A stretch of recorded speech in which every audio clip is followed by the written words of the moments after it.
Welcome back, Commanders. We're here for another episode of Building a Ship. I'm Commander Trurex, and let's build ourselves a Fer-De-Lance. So, got the base ship, and we're in an island dock right now, as you can see. Alright, let's take a quick peek at it. Let's get to a camera view that'll work better. Okay, so it's a nice roomy cockpit, and there's the ship. Now, it had a more of a hot rod red and silver paint job when I got it. I thought this would look a little more stealthy, a little more combat oriented. I did a little testing with the clipper, and it ended up being a little underwhelming, so I thought we'd try it with the Fer-De-Lance and see what we can get out of it. Alright, so quick tour of the ship, looking all around it. Now, I haven't done any upgrades to this, but I have sold off some of the more pointless parts that it comes with. Alright, let's go into the outfitting, and this is going to be kind of maybe a short video. Apologize ahead of time if my computer decides to reboot and the stream ends abruptly. That has happened a couple of times doing testing, trying to get this going. So let's see what we've got here. So let's go back to outfitting. It's a pretty good view of the ship. This is the Black Friday paint job. So let's remove the paint for a moment. This is what it comes with stock. And looks alright, but I don't know. I like the Black Friday paint job. I like a little better. Yeah, a little more stealth look. I like that. Okay, so got my usual setup on it. Now, hard points. First of all, let's look at core utilities, or the core internals. Currently, we have max reactor output of 16.8 megawatts. This cost $43 million in Li Yongrui systems. I bought it right here at Island Dock. Let's go back to that for a moment. Okay, let's go to the shipyard and you'll see. Alright, so shipyard. Oh, that's stored ships. Let's look at the ships for sale. I don't have any stored ships here. Okay, so Fer-De-Lance. There we go. So this comes with, or it's available for one multi-crew seat, which is good. Okay, so it comes, let's see, top speed 265 meters per second, not too bad. Boost 357, not bad at all. It's pretty quick, it's fairly maneuverable. Although maneuverability, it's only got a 4 on the scale, which is very much not really what's going on. This is probably closer to a 6. I think it should be a much higher rating than what it's got. 4 out of 10 is not good, but I know it's much more maneuverable than that.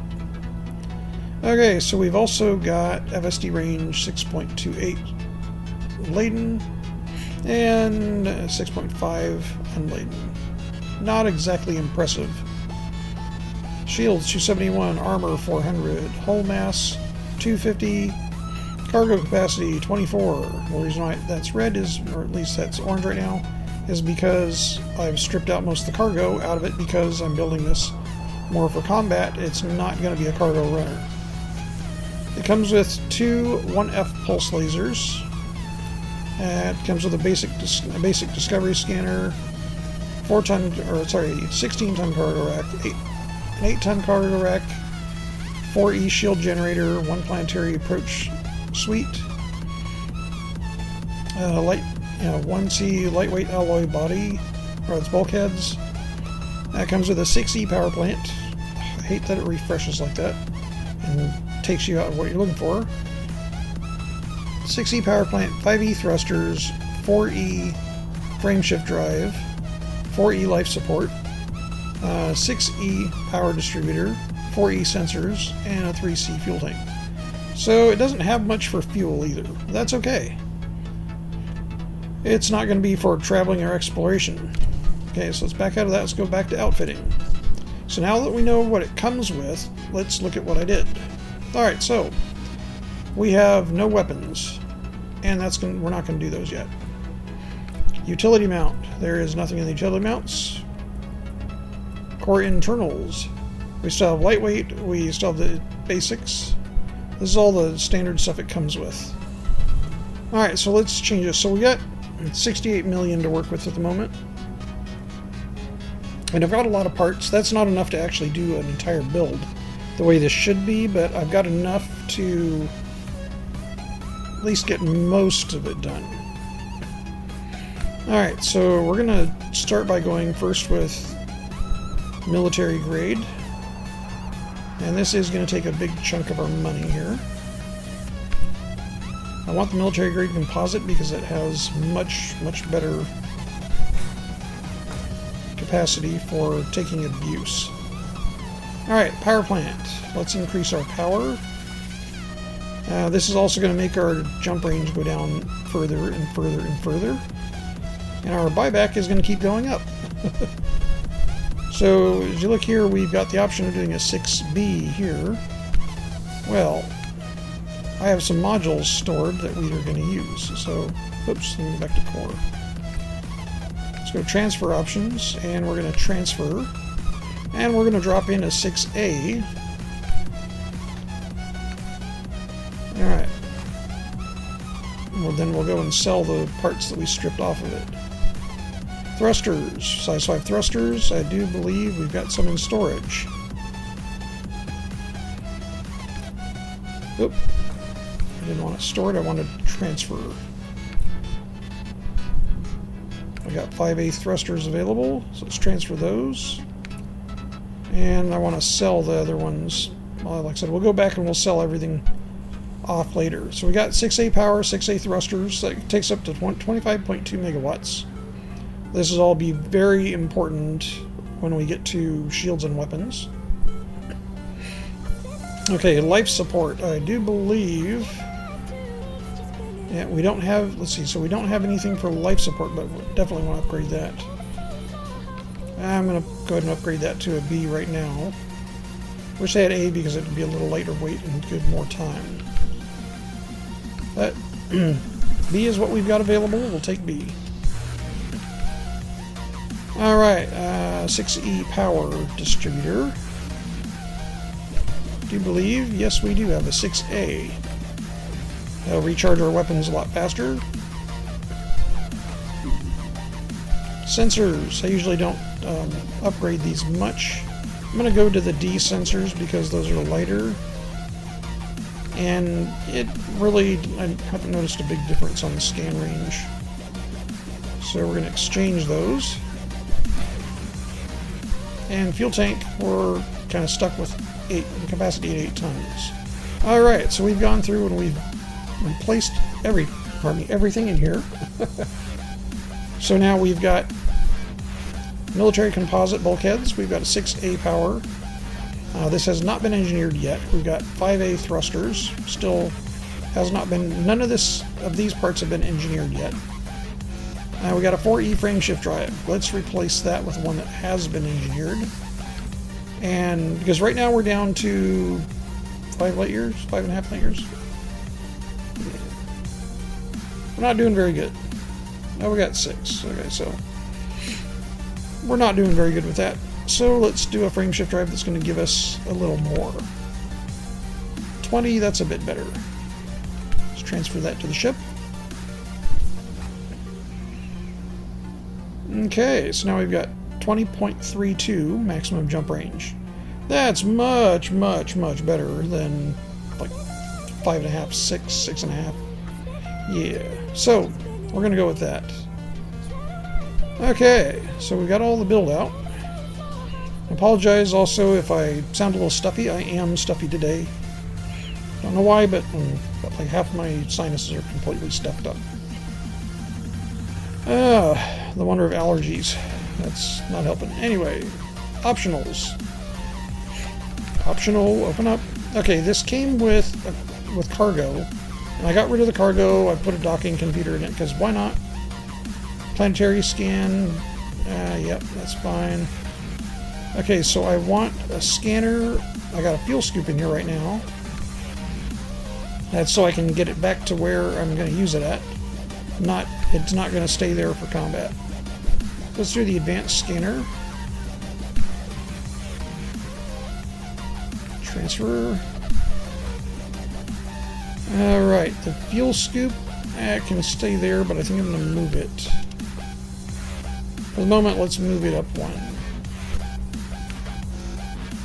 Okay, so what I did is I moved the shield. The shield generator was in this spot. I moved it up to the size 5. So we can put larger shields on this. Okay, and in this one, I want to put a frame shift interdictor. There we go. We got a 2B. Let's transfer that. Alright, so now we've got a way to interdict people and pull them out of Super Cruise. We've got a fuel scoop, which will be replaced with hull reinforcements or module reinforcements. But now we got to do something about this pathetic shield that it has. Transfer options. Transfer. So let's go look at what we have in here right now. We have a 5C by weave. We'll take that. Now, can we get something better here? We might be able to. Can we get a 5A? Oh, shield generator. There we go. Nope, 5B is as high as we can go. But I think I'd rather take the faster recharge. I got a 4A, but no. I want the 5As eventually. Because it'd be the same weight as this, but it's going to have so it'd be the same jump range, but have much higher capacity. Alright, so the 5C will do, because, like I said, it'll give us the faster recharge. And it's significantly more shields. Shields available, or protection available, than if we go with, like, the 4C, which originally I'll say 4E is what we started with. Can we even go down to the 4E? Yeah, there it is. So the 4E gives us basically 80 to 130 and has what? Maximum draw of 132 megawatts. So it's a lot less draw, but these have much faster recharge times. Alright, so we're going to go with the 5Cs.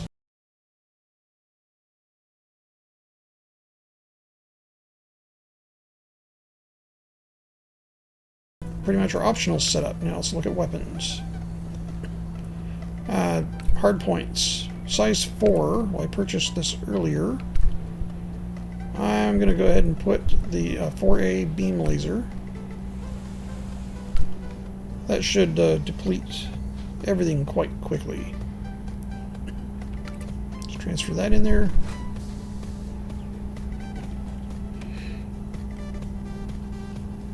Okay, and for these, I was thinking about putting in these modified pulse lasers that I have. But I'm really not impressed by their performance overall. It is nice that they do hull damage while they're picking away at the shields. But this does.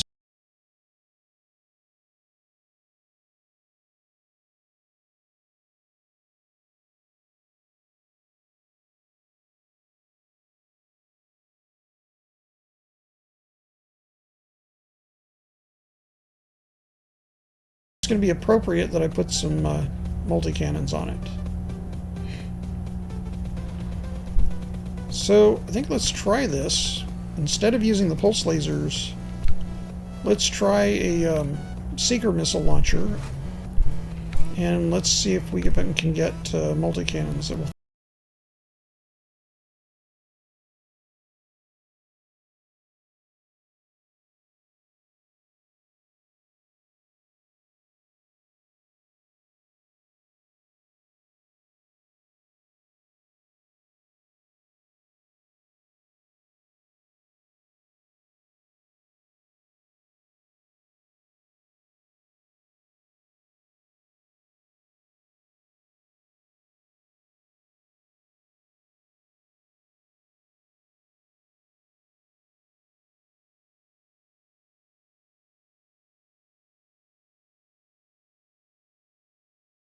We want corrosive and thermal shock. Mostly corrosive. It'll do a huge amount of damage. But thermal shock helps because it makes them overheat a bit. Spikes their heat up. And if they're firing beam weapons or anything like plasma accelerators that create a lot of heat, that'll cause damage. Because it'll give them a spike of heat and cause actual damage to their ship. Which is nice. So maybe we'll see if we can do a little bit of engineering on these today too. Since we now have the jump range to do so. Utility mounts. What do we have for utility mounts? We've got a lot of utility mounts, or utility points. Oops. Back here, I want... Sorry, go back there. Utility mounts. Let's see what I have in here. Heatsink launcher. Yes, we want point defense. I want to grab point defense. Okay, I want heatsink launcher. Probably gonna do 2 of those.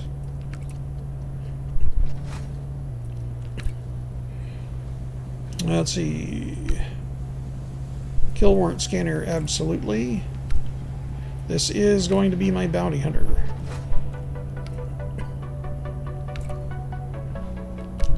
Let's see, shield booster. We've got the power to do so. So yes, that added quite a bit of juice. But we still have 5 megawatts to work with, so that's great. Alright, let's go ahead and do the second heatsink launcher. Actually, there is 2 heatsinks. Yeah, 2 heatsinks. And let's do another point defense for now. I have another shield booster, but I have one at another station that's engineered that I want to use on this. So for now, we'll put the point defense on here. And that way, if other people shoot missiles at us, then at least we don't have to worry about it as much. It's more likely that the point defense will shoot them down. Okay, so we got our defenses in place. The shield booster to help out a bit. Should help bolster our shields up a bit more. And I do believe that is our total build here. It's our assembly. Okay, so let's view it over. Hard points. I've got a 4A beam laser. Got a 2B seeker missile rack. Got a 2F multicannon that's gimbaled. Another 2F multicannon that's gimbaled. And another 2F multicannon that's gimbaled. Utility mounts. I have point defense. I have heatsink launcher, I have a kill warrant scanner, I have an A-rated shield booster, another heatsink launcher, and another point defense. So the reason why the heatsink launchers are being put in is because when I do put it in combat, I do have a shield cell bank that I will be putting in here. Alright, so basically like the fuel scoop is going to get traded out for a shield cell bank. The fuel scoop is only on here right now, so we can take the ship and get it engineered. And try to get a little bit better performance out of this. Alright, so for engineering, we're going to need some materials. Okay, oh, yeah. Yes, thank you for the fire group reminder. Okay, so fire groups. How are we going to set this up? Beam laser, obviously, it is going to have its own. And I want the multi-cannons to be on my secondary. The missile rack, I want it basically on its own. Oh. So I'll switch between the beam laser and the missile rack as needed. That has very limited ammo, so I don't want to go too hard on it. I don't want it in a regular fire group. Plus, you have to hold the trigger to lock. So that's going to be offset. The beam laser will only be while I'm taking down the shields, and then I can switch profiles or switch fire groups to the missile and the multi-cannons to shred the hull. And that is the idea and the purpose behind this ship. To be able to do massive amounts of hull damage. And also nuke the shields very quickly. Okay, so let's try Advanced Discovery Scanner. I'm going to put that, let's see, that'll be elsewhere. Let's see, frame shift drive, that can go with the advanced scanner. Kill warrant scanner. I want that so that when I'm on kill warrant scanner, I can flip immediately to my weapons. Oh, and I have a wake scanner, I just don't have that here to install it. So the wake scanner eventually will be replacing one of his heat sinks. So there's going to be some tweaking to do to this. Normally I don't use the wake scanner, I won't need the wake scanner on the ship unless I'm trying to find out where somebody jumped to. I have wake scanners on my Python and also on the Anaconda, and the Anaconda is the one I use for farming resources. Okay, so what I need to find out is, do I have the materials I need? Probably don't need to do the engineering right now on the power plant. For that I would need sulfur, and I do not believe I have any sulfur. No, I don't. So no sulfur right now, which means can't really do much there. I do have a lot of other resources, so I believe we would be in good shape to go get some modifications done. We should be able to at least get... Let's go to Galaxy Map. Should at least be able to do some minor engineering to improve power efficiency. So let's start by... Let's go to the Dweller. How far are we from the Dweller? And... Ah, it's not too bad, 8 jumps.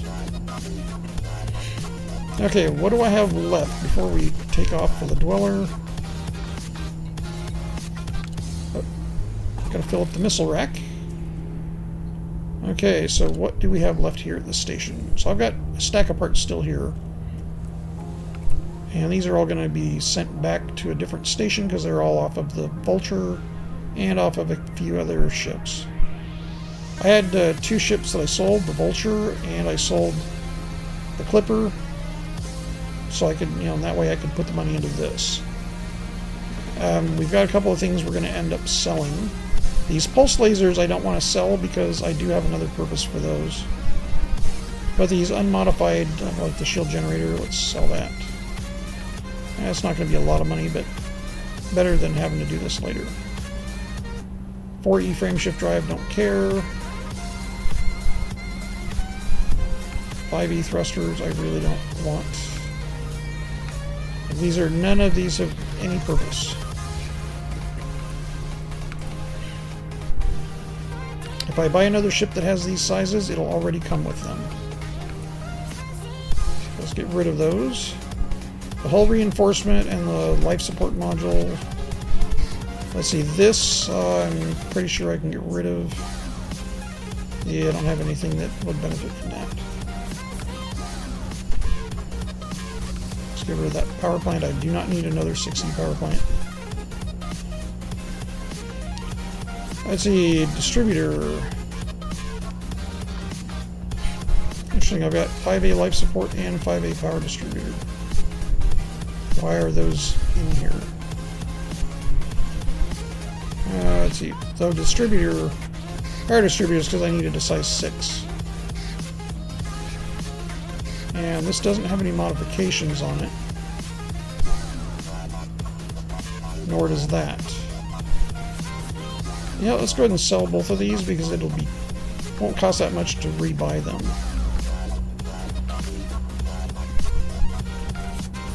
Sell that as well. And then these parts here I'm keeping because those have purposes in this ship later, and also I can use those on the Python to bolster the Python a bit. And then all the rest of these are in other stations, and we're not going to worry about those. Okay, so I think we've got this pretty well ironed out. Well, I definitely want to go over and want to do a little bit of engineering while we've got this. So let's hop it out and give it a try and see how everything works. We've got plenty of power right now. So I should be good to put prismatic shields on this when I get that unlocked again. If not, I can always engineer the power supply for a little better performance. Alright, And also, oh, that's a very strange offset windshield.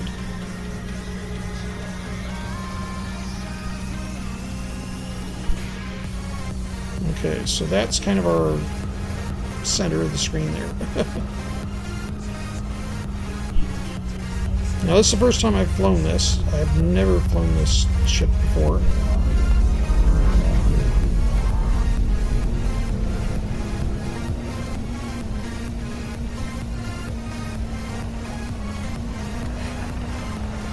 It's got a tiny fuel tank. Look how much fuel. So we get 3 jumps maximum out of this FSD drive.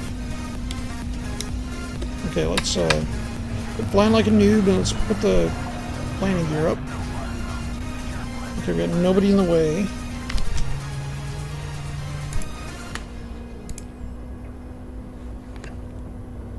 It's very dark.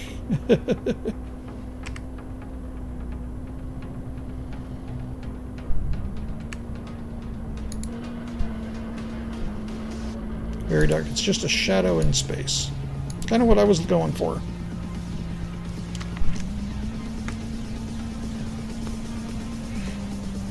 Okay, let us get to our destination here.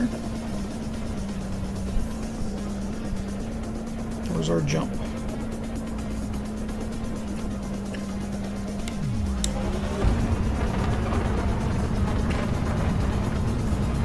It's gonna be really kind of weird with that bar where it's at. Kind of, it's not centered, it's offset, which is it's good it's not centered because it would block targets. But with it offset where it is, makes you feel like I need to like move over. Yeah, let's go find the dweller. We got what, 8 jumps? Let's go see the dweller and see if we can get some efficiency tuning on the beam, and also I do believe I might be able to get do some minor engineering,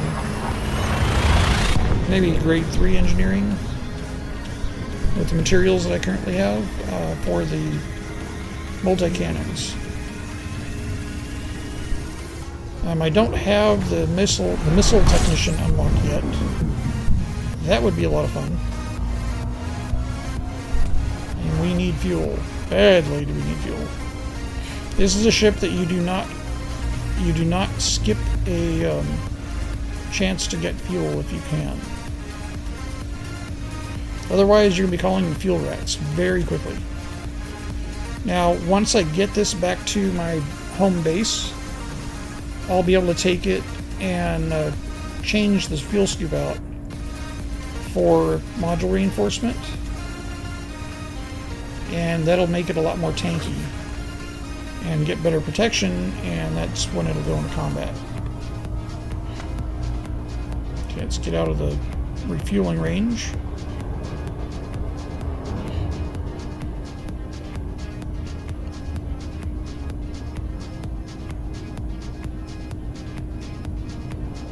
Okay, oh, and I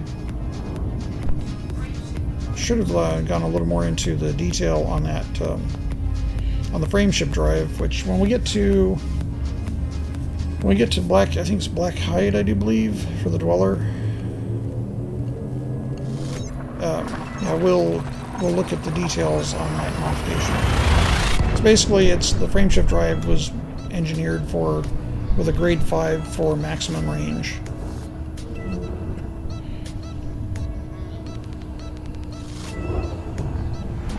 This has got the second best FSD I've engineered. The Explorer has the first. And we can't get any fuel from this, so we're just going to continue past it.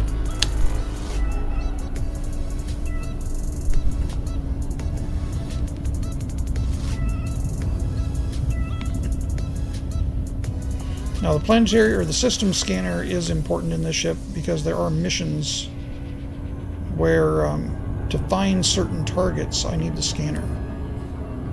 So I need at least a basic scanner. So I had an advanced planetary scanner, so I put it in here anyway. Because the difference for power, it's not going to hurt me a bit.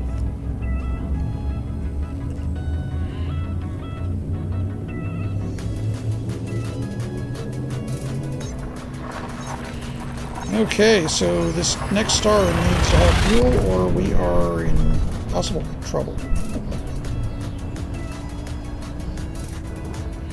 Nothing like buying a new ship, even with the fuel scoop, and needing to call the fuel rats as soon as you leave the station. Ooh. Okay, let's get away from this one.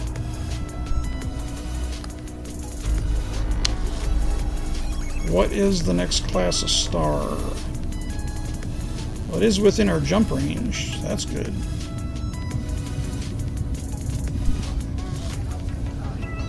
Insufficient fuel.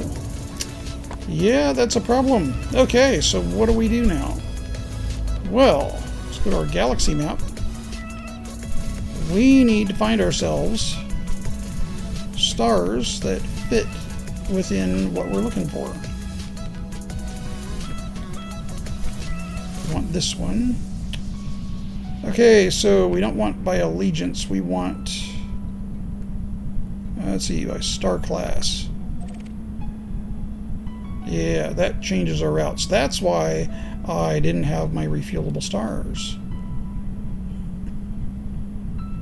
Alright, so the question is, does the next star, first of all, is it reachable?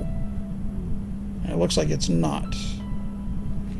Alright, so we need to find us a star that is, that's close by.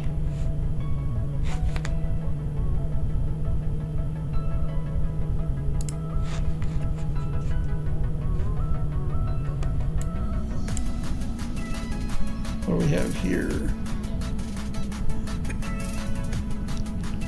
Yellow star.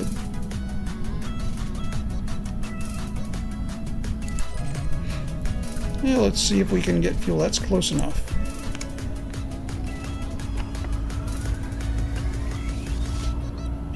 Oop. We need to unlock our route.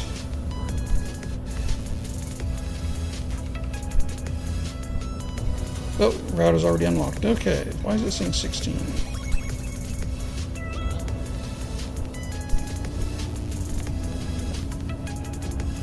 Just don't think we have enough to make that jump, do we? Nope. Alright, let's go back to our galaxy map. Well, there's always a way to solve this.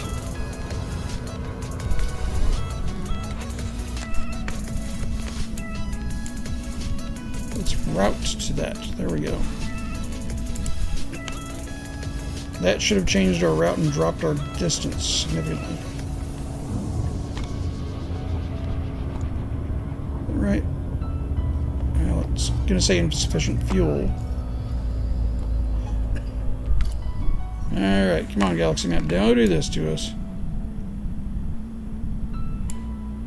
Ah, so that's too far away. So we have been jumping through a system that, and now we can't make it to even the next system over. So that's our closest jump.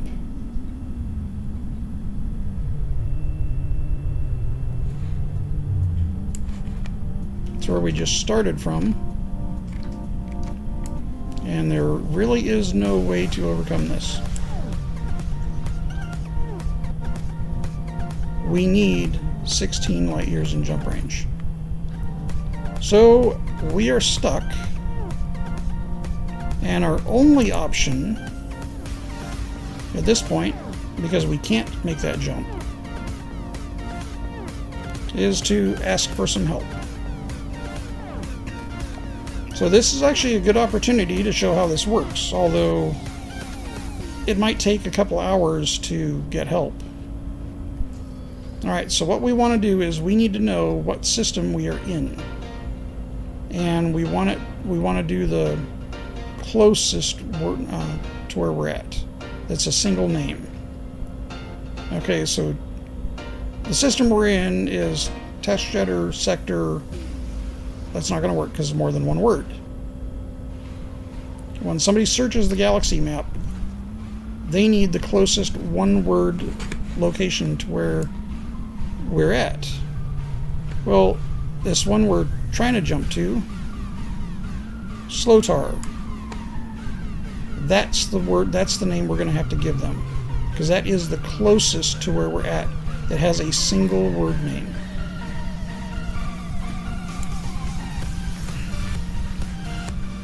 Okay. Actually, it's get it so where I can read it better. So it's Slator. Yeah, Slator. If I can talk today. Blah, blah, blah. Okay. So S-L-I-O-T-A-R.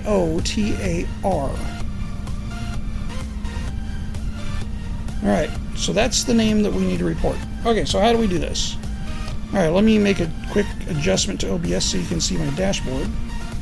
Or my whole desktop.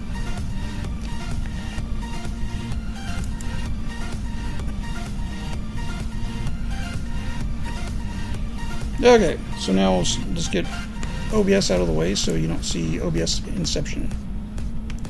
Okay, so now we want browser. And we want, let's see, search Elite, Dangerous, Fuel Rats. Okay, these fuel rats are the absolute way to get help. Okay, so fuelrats.com. I thought they had fuelrats.io. Okay, I need fuel. The fuel rats cave. Fuel rats. Alright. So, let's go to the fuel rats. So this is getting assistance after a build, or after a routing gone wrong. That's probably the best way to say it. Okay. So it looks like I'm gonna have to do part of this offline anyway because I gotta join their chat. Emergency fuel, yeah. So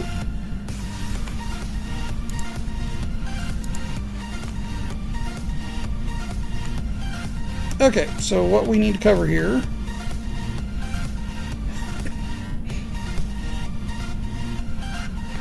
Okay, so we're going to click on the left button to activate a chat session.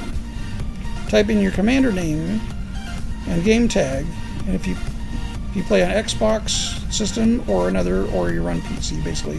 Yeah, if you're on PC, then you do another, you tell them PC.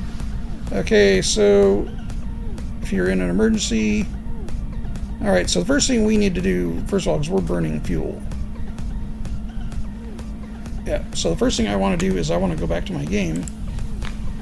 And we want to exit out that menu, and we want to drop from Super Cruise. Oop. Unlock my destination, please. Unlock. Oh, why was it still trying to go there? Let's try this again. So,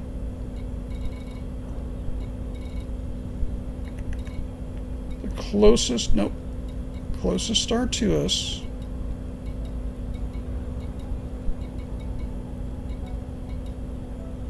Just one. Okay, so it says 2 jumps. Why is it 2 jumps? Okay, hold on. Let's go look back and look at the galaxy map one more time.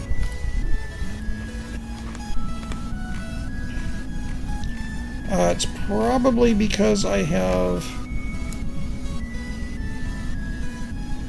Is that one going to be... What class is this star?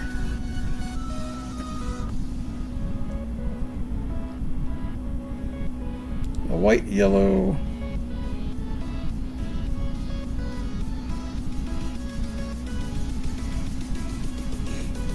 KGB, so this is a G class. You know what, let's try this one. Is that going to be close enough for us?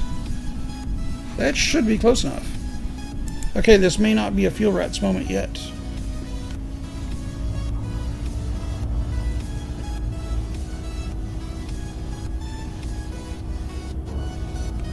Can we make this one? Yes. Okay, so we're not ready for fuel rats, but that's the website you go to for fuel rats. If we were in a fuel rat situation, that's how we would get fuel. Okay, so while you're going around, especially in a ship that has limited range, limited jumps that you can do. KGB foam, sorting by star, filtering by star class on your route, and using KGB foam will keep you most of the time out of trouble. I have had situations where I've hit several stars that I could not scoop, even using KGB foam. Let's see if we can get some fuel. We've got fuel! Okay, so I gotta replot my route, and we're gonna do it using KGB foam while we refuel. Okay, so not a fuel rat moment. Well, the fuel rats are great guys, by the way. Absolutely outstanding crew. If you do need help, that's, go to their website, follow their instructions. They will get to you. Okay, the Dweller. Where you at, Dweller? The Dweller. Now, we are using Star Class for our filter. KGB foam is basically all the basic star classes that we can get fuel from. And I've unselected everything we cannot fuel from. And we apply that to our route. We should be good. Okay. Hopefully we can avoid the fuel rat moment now that we found a star with some fuel. What is our current route going to be here?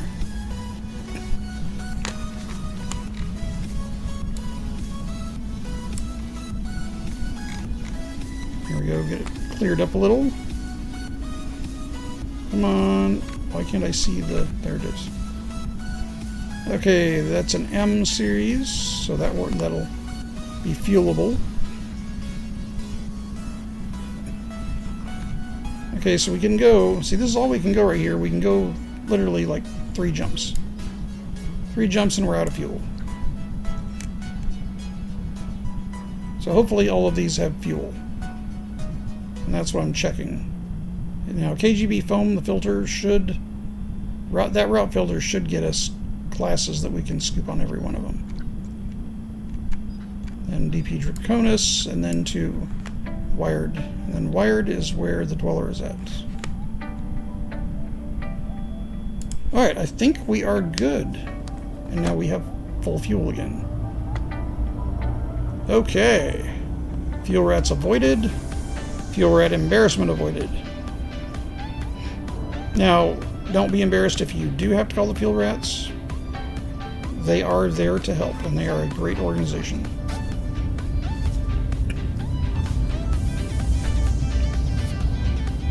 And with a, well, 6 million rebuy, that'd really hurt not to use the fuel rats. It would be more embarrassing to have to rebuy the ship than to call the fuel rats.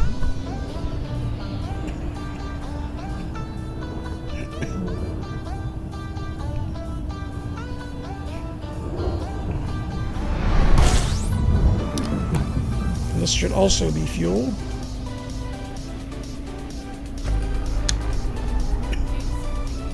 And anytime I jump with the ship that I've never traveled with before, I always scan every system.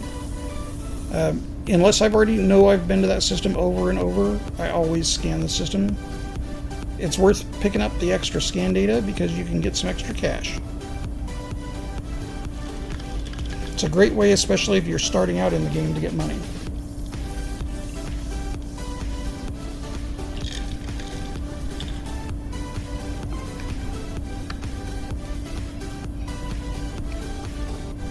Probably be better if I put a 4C or a 4A fuel scoop in this.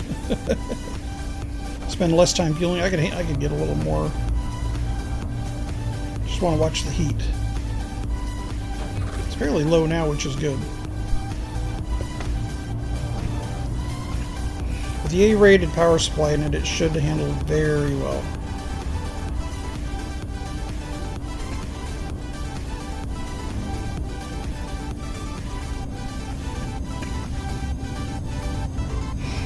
Yeah, welcome, Ivar Bigelow. Yes, it is very helpful that fuel rats are there, and again, it's an outstanding organization. I've actually considered several times volunteering as part of it. I have a couple of ships that would do pretty well with that. Normally I don't play open, I play private group or solo. Every once in a while though, I wouldn't mind getting on open every once in a while to interact with more captains and more commanders, I should say.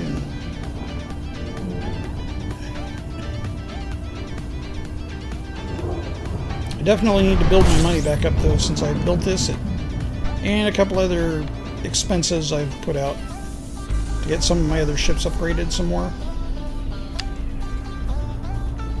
So I've been very expensive. So get an idea here. Oh yeah. Okay, so Federation, I've made Lieutenant. I made it to Viscount on Empire. And I'm -1 friendly with the Alliance. Or -1 neutral. Yeah. Long story. Okay, so I'm cordial with Federation at least. Now, go to current status. There we go. Okay, so I have 590 million in current assets. And I've spent almost $1 billion on ship outfitting. Yeah. That's where most of my money has gone to. Alright, so let's see if we can't do a little bit of engineering to squeeze a little more performance out of what we have. As long as they keep giving me fuelable stars, we're in good shape. 3 jumps left. Means we could make it there on an empty, or almost make it there on empty. Almost.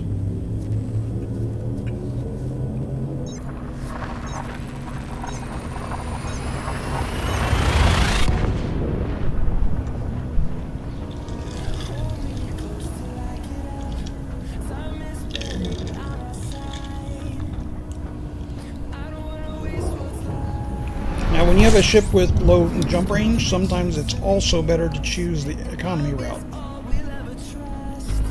But still use the foam KGB filter.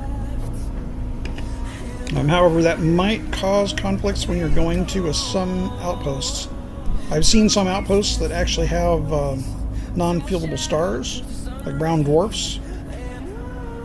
And when you go to those, you're not going to be able to get any fuel. But if you have KGB foam set up, you won't be able to find that location and map to it in the galaxy map. You'll have to enable the brown dwarfs for that class, the brown dwarf, and then it'll show up as routable.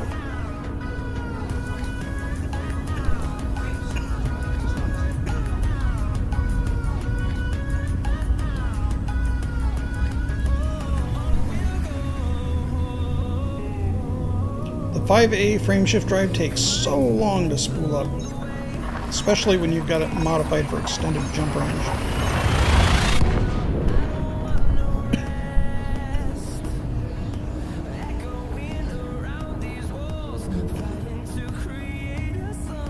I've seen a lot of different claims of people when they engineer their frameshift drives for grade 5 engineering, which this has, where they've said, oh yeah, well I've gotten, like 75 light years out of my Anaconda.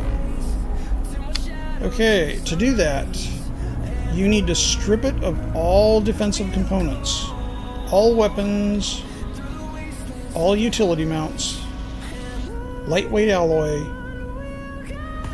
go with D-rated or lower for all of the modules in it, and then you can get 60-ish. And that's if you've got really good engineering on that frameshift drive.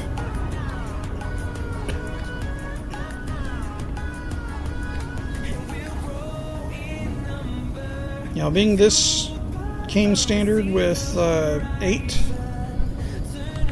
and we have currently 18, it's not too shabby.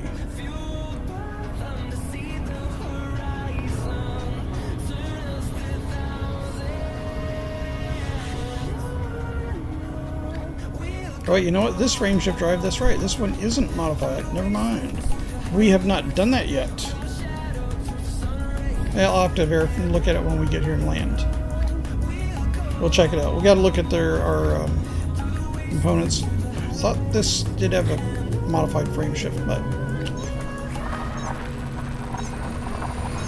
if it for some reason didn't carry that modification over, that'll be weird.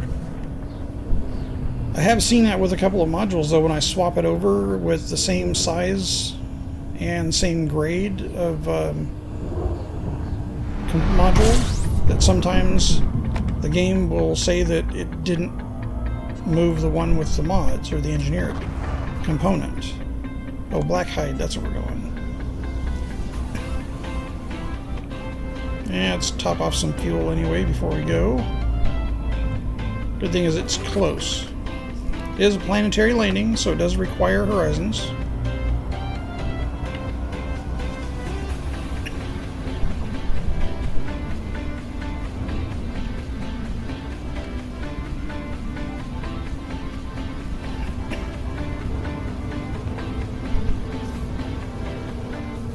Yeah, I know I'm going too fast. Throttled up. Yeah, let's not do a... Okay, it's on the wrong side of the planet anyway, so doing the loop of shame to get to the right side of the planet, it's not a bad deal. In this case, it was helpful.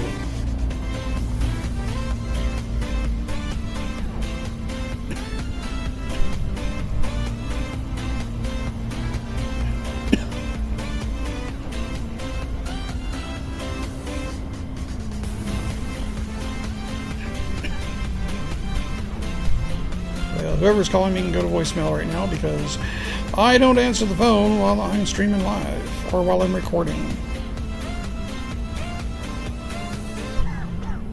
Okay, they went to voicemail.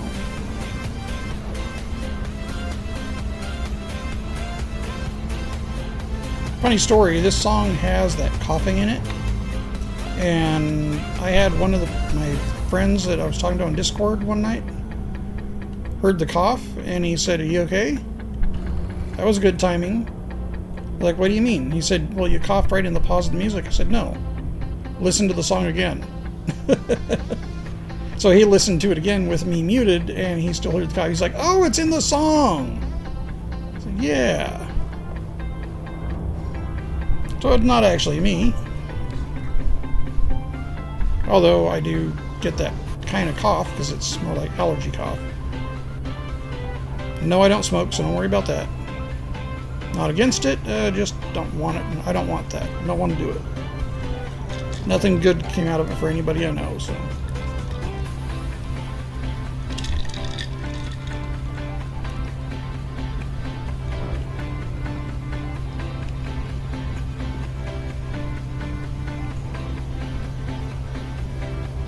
We're almost to our glide point, and we got a good glide angle. Just gonna leave it right there and let it transition. There we go, dropping.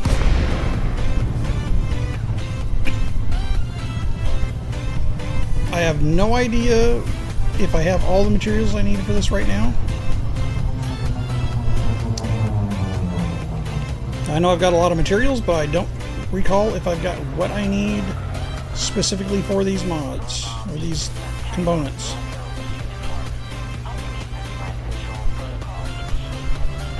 And let's do request.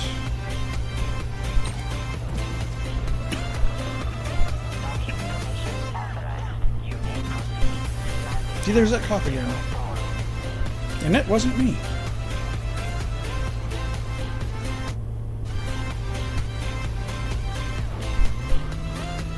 Beautiful sunset. Woo! Moving us around.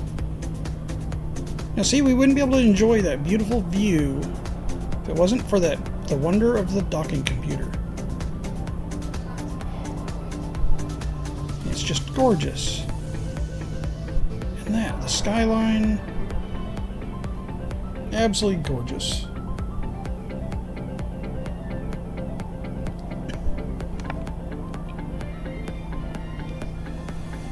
Well, Sim Racing Indian, thank you very much. I like the white theme also. It's Although I have found a few ships that it does not work well in, or under certain situations. But in general, I really like the white HUD. I had it tuned a little better before, where the shields and the enemies would be red. Unfortunately, now they're like a gold color.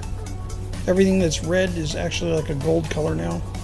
But it's still it's easy to tell enemies from friendlies. Friendlies end up, actually, pardon me, let me correct that. Friendlies show up gold. Enemies show up more like a gray. So they don't really have a defined color as much. So I think I might play around with that theme a little bit more and see if I can get that dialed in better. Alright, but we've landed, so let us begin. Okay, so first, I want to look at outfitting, make sure I put the right FSD and make sure it brought the right mods.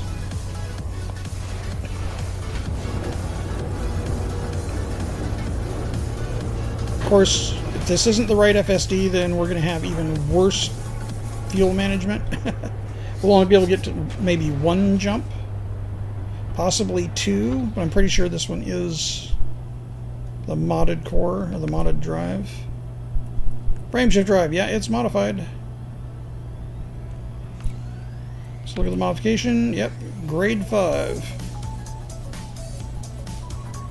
So optimum mass, it's for a grade for a size 4 size 4A frameshift drive.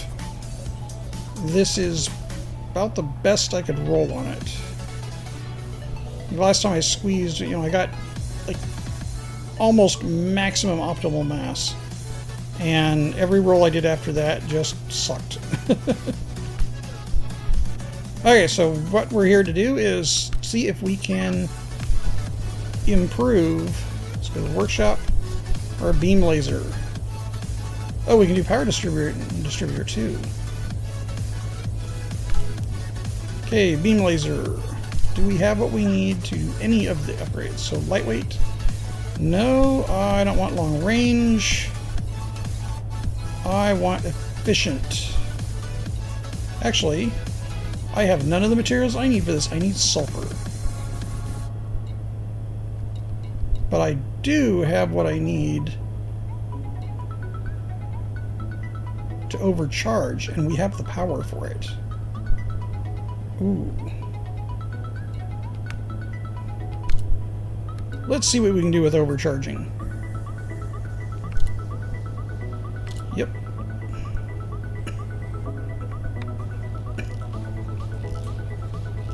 This is not going to be anything serious right now for engineering, because I really need to go and farm for resources to do this.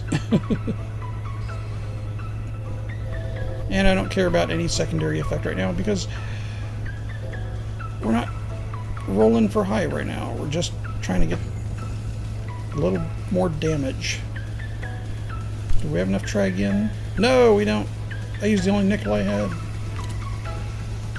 Right. Well, that does actually improve it. 23%. Damage is damage. Okay, how are we doing for power now? 94%. We're still good. We're still good, because then I can always do some more engineering.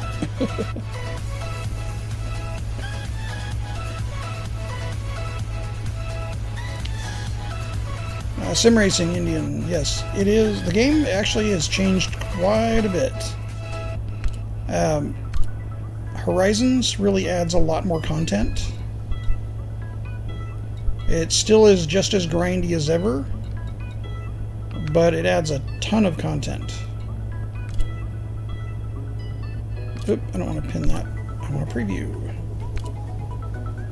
So, if you're not playing Horizons, you're going to run into a lot of ships that seem like they're a lot harder to kill, especially the AIs, because all of them across the board now use engineered components to one extent or another, and the higher their ranking, combat ranking, the more that you'll find they're using engineered components. engineered modules. So you have to get into the engineering in Horizons if you really want to compete with them. That's a pretty horrible roll. Now see, I don't want to lose weapon charging. I just want better protection. Now this one, we could do a lot better. We could definitely do a lot better on integrity. I do like it has good bonus for the weapon recharge. Let's try again. We have several rolls for this.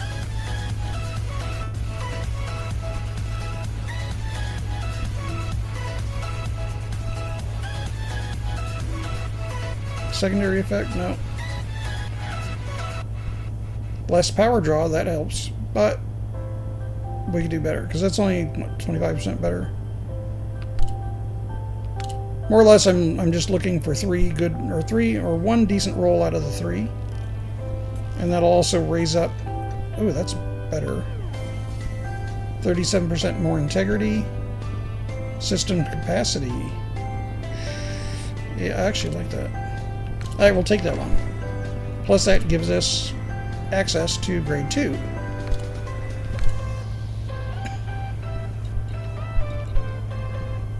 And we have plenty of resources to do several. In fact, we could go up to grade 5.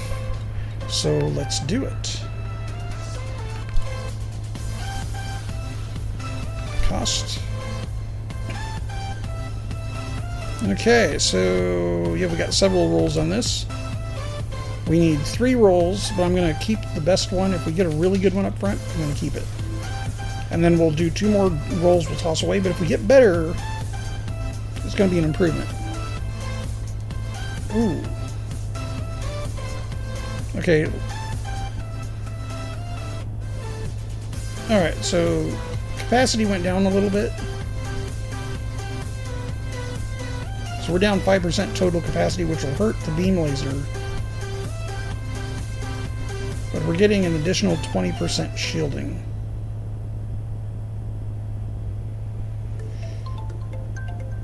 But it got heavier. You know what, let's apply this one. And then we're going to roll again. And see if we get better than that. But then that'll also unlock the next tier up.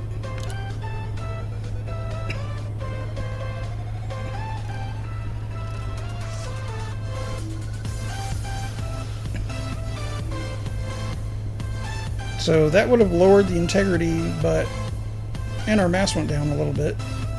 No, mass is pretty much the same. So we're going to say no on that one.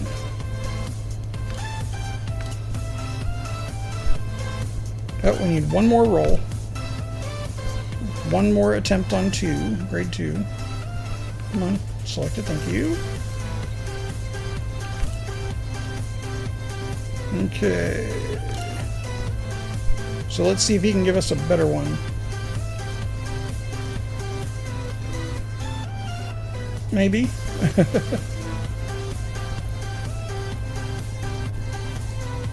Okay, lower mass, better engine recharge, lower system recharge.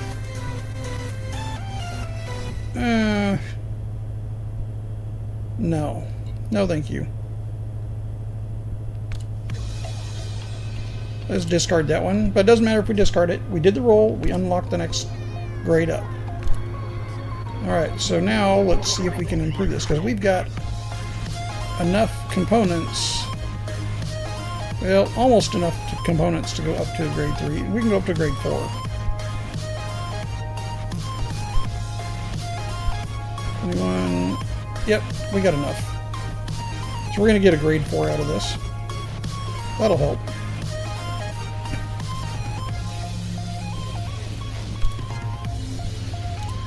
We're trying to make this tough as possible, so why not? As long as it doesn't get super heavy on us, I'm good with that.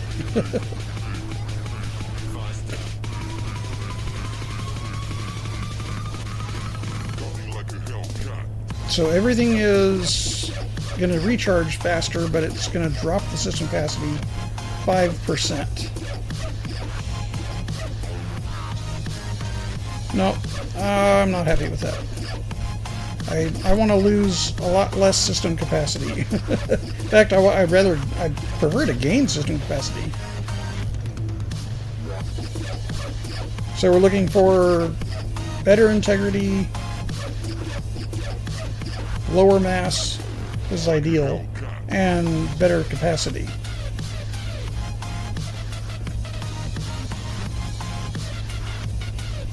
Okay, now this is better because system capacity is up 7%. That's currently what it's on. We have 7% higher system capacity right now. Okay, so, but that is better because even though the power draw went up a little bit, our recharge also went up, but our capacity did not drop. But we're going for grade 4, so it doesn't really matter. One more roll.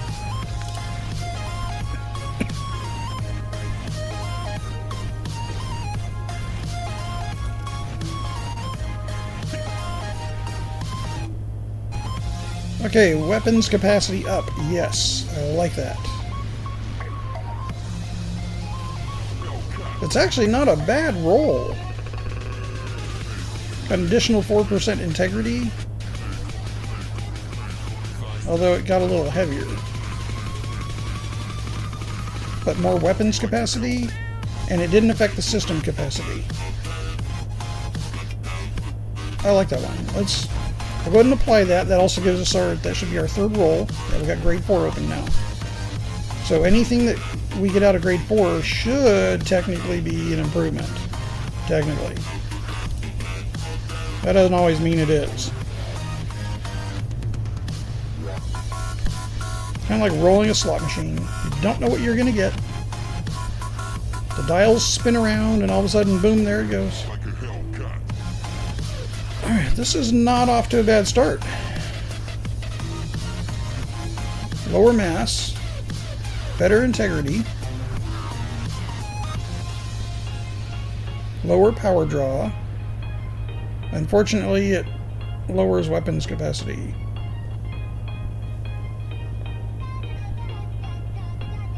It lowers all the capacity, or all the recharges. Well, if it lowers all the recharges, it's not going to help either. No. Let's try again. Either way, we're going to unlock grade 5. Even though we don't have all the resources we need to do anything with grade 5 at the moment. And then we'll have to go test it out a little bit. Okay, systems capacity is up. Engine recharge is down. System recharge is down. Engine capacity is down. No. I don't like that one either. How many more recharges do we have? We got a few more. Try again.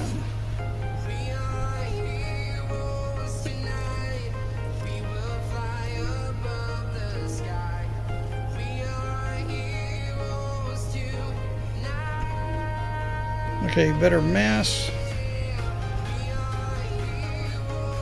Engine recharge is up.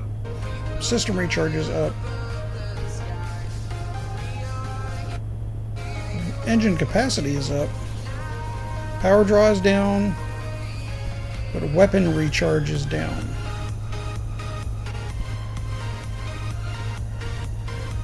Well, I like the fact that the engines and system recharges are up. And the engine capacity is up, but I want weapons capacity and systems capacity either to be not affected or increased. And I don't want the recharge on the weapons or systems to be lower than what they are, because if they are, that affects your shield recharge and also your ability to fire continuously with weapons. So we're not going to take that one. We're going to try again. Now, if I get one that's pretty good, I'm going to keep it. And we can roll for a few more just to see what we get.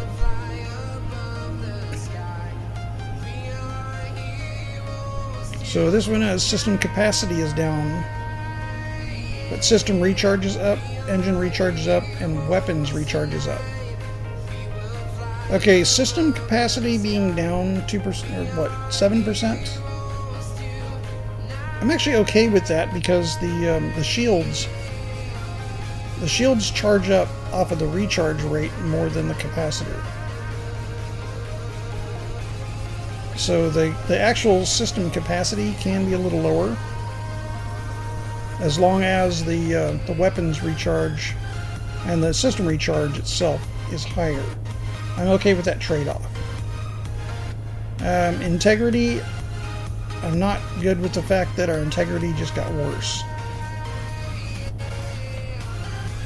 The mass also went down a little bit. Now let's try again.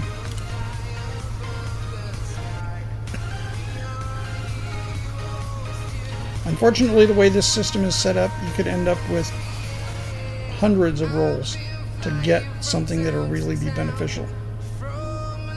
Okay, integrity is still down a little bit. System recharges up.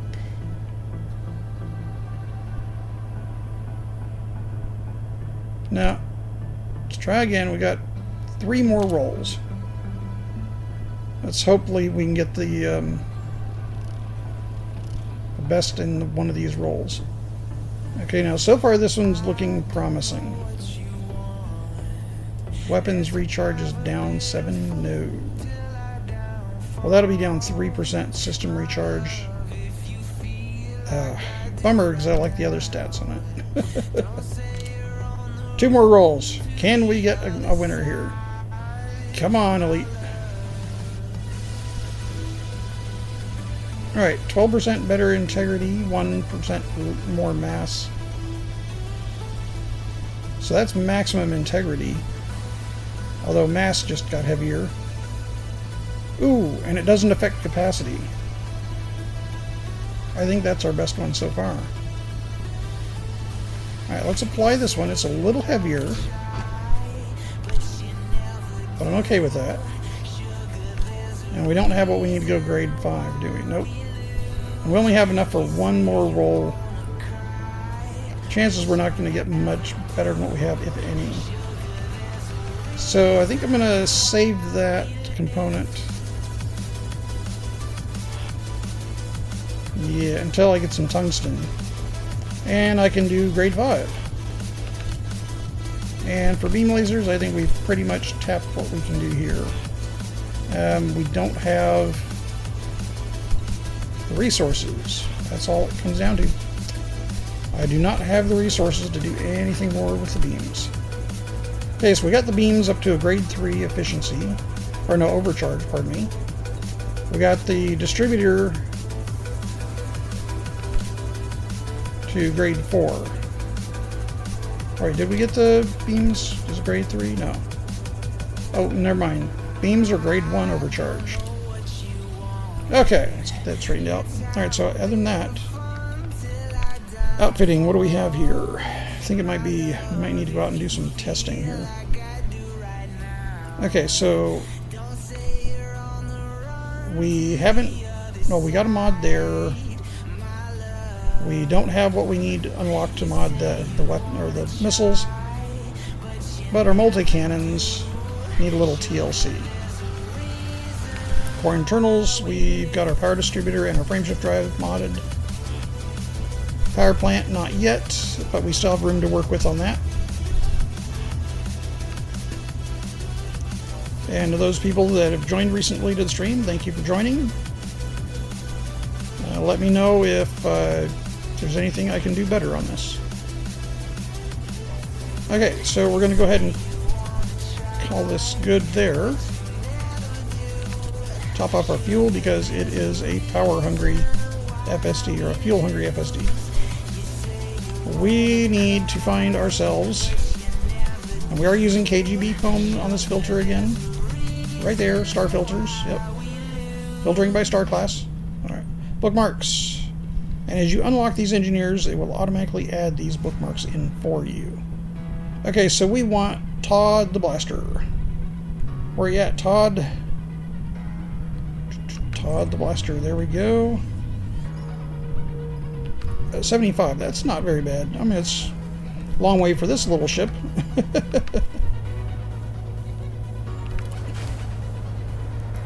It's capable. That's 2 jumps in my Diamondback Explorer. And in this, it's 5. Major, major difference. It'd be really nice if this could have a Class 5, because then I have a Class 5 5A FSD that's been engineered. But I would need probably, I would have to have a 16-ton fuel tank.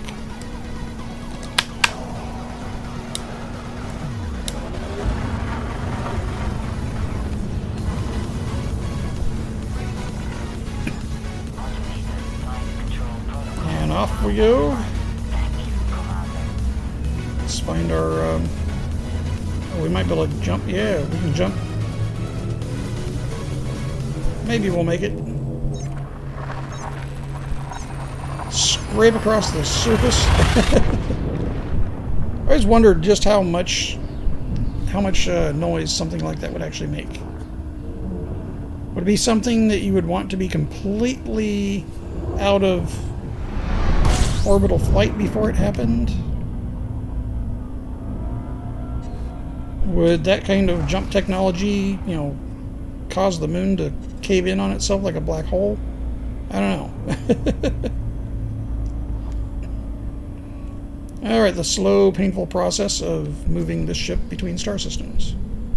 I definitely need to upgrade the fuel scoop on this to a 4. Otherwise, it's going to take eons to get to the... We'll all be old before we get there. There we go. Get away from the corona. The heat management on this is very, very nice.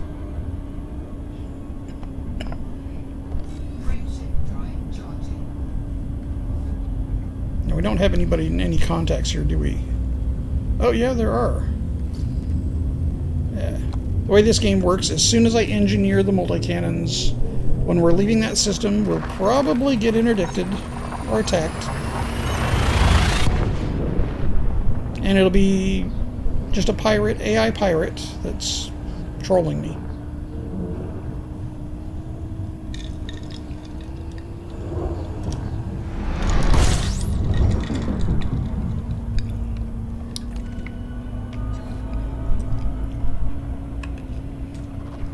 Now, when I'm going out just to make changes on, or actual engineering on guns,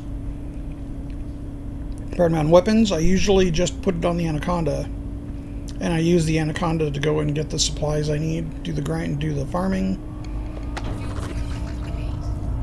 And it looks like we've got somebody there that might be interested.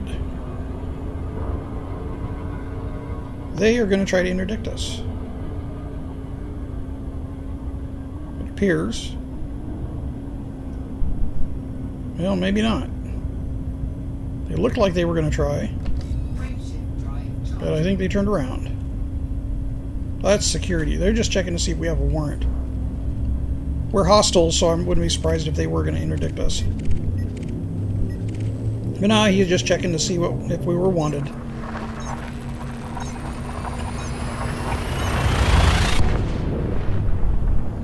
And yes, they're hostile to me because I'm pledged to All-Sling Duvall right now, because I started my grind. Just barely started the grind for prismatic shield generator. Currently the best shields you can get. Also the most expensive and the heaviest. It's always a trade-off.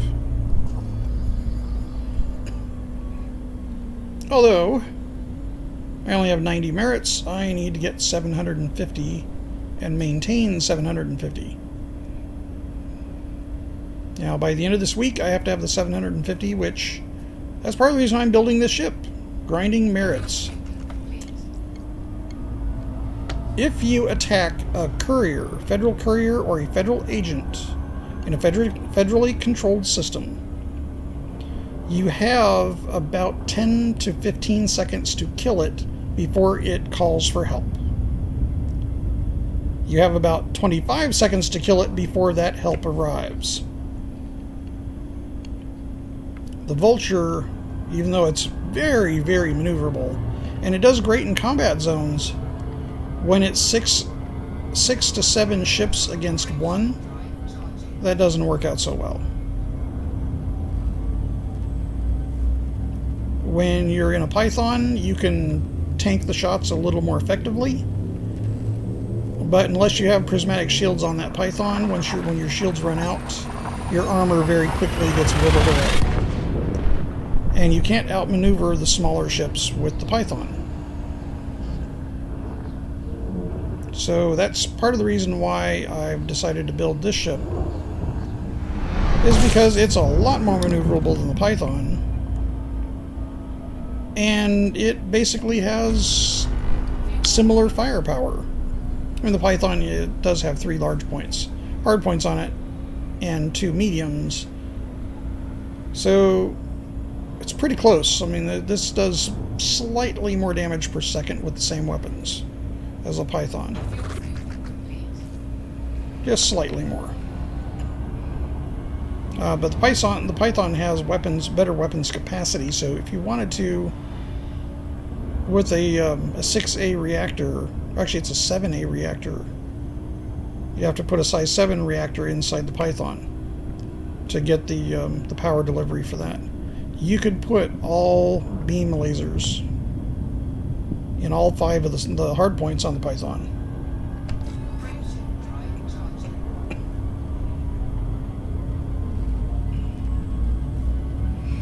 And that would get you great damage per second. That would melt shields, and it would still kill a lot of things without kinetic weapons.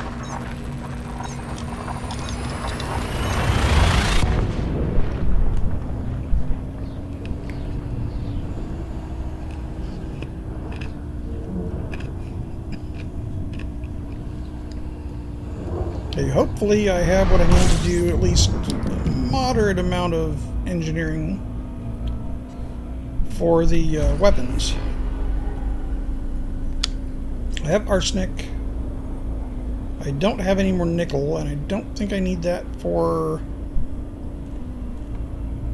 the overcharge weapons.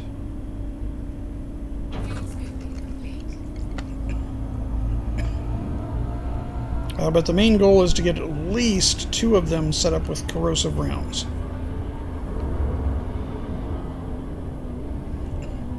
I've got 3 total to engineer if I've got the resources for it. If I don't have the resources for it, then probably going to do that maybe at a different time. Oh, yeah. I don't want to disengage because we are in the system we need to be in. Nice. Here, I thought we had like one more. Oh, slow down. Slow way down.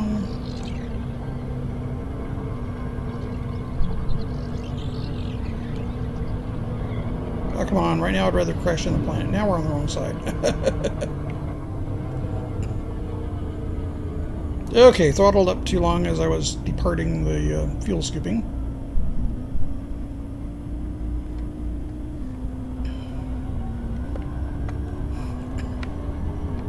Okay, let's try not to go past it like 4 or 5 times. Okay, trophy camp, where you at? Where you at? Where you at? Where you at?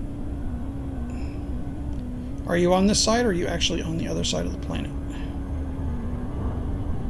That's the $1,000,000 question. Oh, it's on this side. Then we were okay.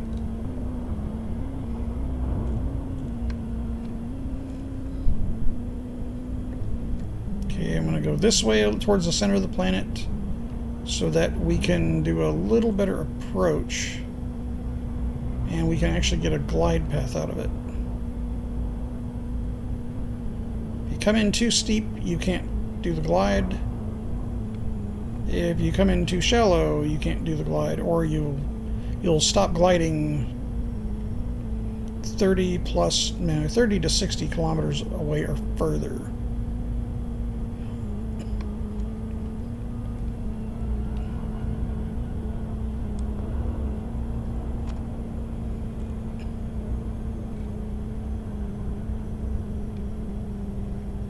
Come on, trophy camp. We're almost there. Alright, we should get the glide. There we go. And there's that gray part below that's your too steep marker. So as long as we stay above that gray section in the HUD, we're okay. And we want to aim just like barely above the marker. That'll put us about 4 kilometers above it, maybe 4 to 5 kilometers away when we drop out of the glide. And glide always starts between 30 and 45 to roughly 50. So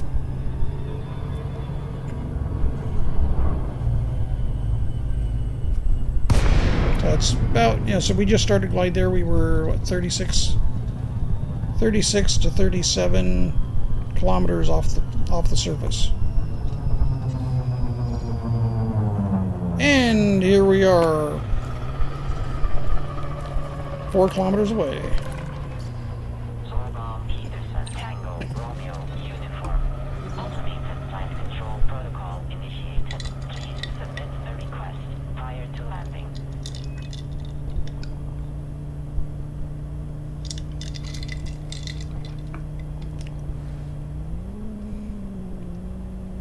This one doesn't have the beautiful vistas that the other one did.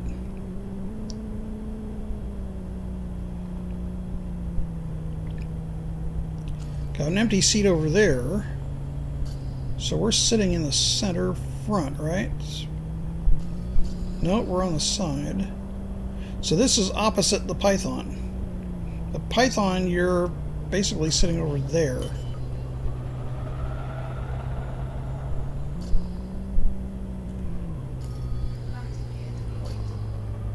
We have niceties here.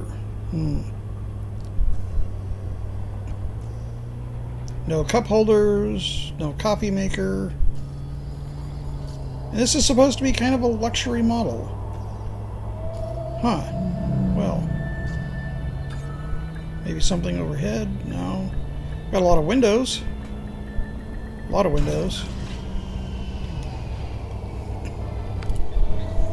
Alright, now what we came to do here. Do we have, let's top off our fuel tank first.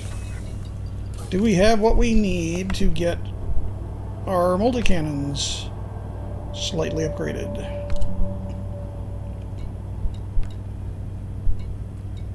Oh, we don't have silver and we don't have heat dissipators. But I'm not looking for an efficient weapon. High capacity mag, that would be nice, and we have what we need to increase the magazine on those. I don't care about lightweight mount, this isn't an explorer, we're going for jump range. Long range weapon, that would be nice, but I don't know. Usually you end up with lower ammo capacity with this.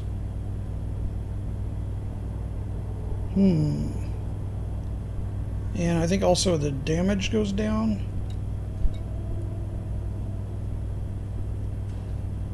Of course, damage fall off triples.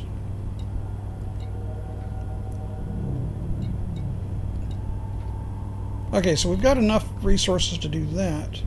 Now, overcharge. Ooh, this is the one I'm actually looking for. Damage per second. It's higher. But no nickel. Wait, I thought I had nickel. Materials. Whoop. Back. Materials.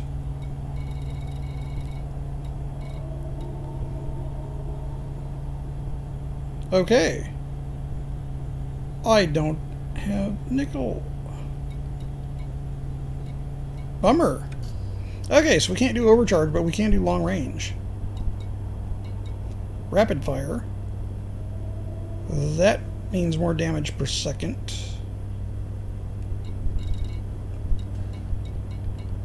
And what do we have for this one? We can't go past 1 on rapid fire. I think long-range weapon is going to be our best choice here. Nope, I need sulfur for long range. Sorry. We got lightweight. No. High capacity. That's the one. Well, so we can go up to... Well, we can only go up to grade 3. No, we can get grade 2. Alright, I had 1. We could go up higher. Let me see here. So, sturdy mount, I don't care. Short range blaster, no. Yeah, rapid fire, like I said, that's... But we don't have the heat dispersion plates we need for rapid fire. See, we could roll... We've got what we need to do rapid fire at a higher grades. To get grade 4. So we can do... We can do 3 rolls on long range. Nope, long range we can't. 3 rolls on a lightweight will get us to grade 2. Now, high capacity, we got rolls up through grade 2. So we could start with high capacity.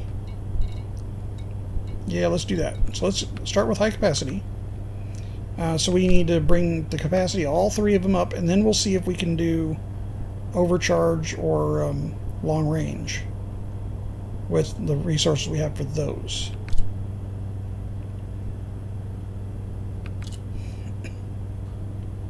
So what can we get here?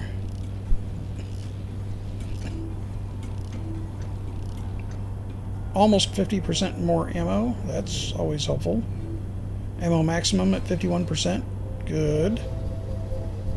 Makes it heavier. Reload time is a little longer. Power draw is a little higher. And I don't care right now about secondary effects. That's actually a good roll. Integrity is up as well. But we're going for grade 3, or grade 2 on this. So we'll try again. I'm just going to do 3 rolls on 1, and then we'll go look at 2, grade 2.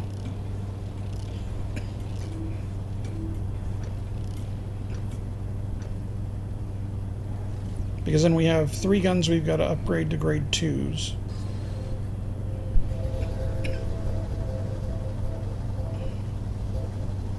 Yeah, if we end up with a secondary effect, then it's a bonus. Most of the time you don't on lower. I've seen them happen on 1 and 2 grades, but not very often. And here's number 3.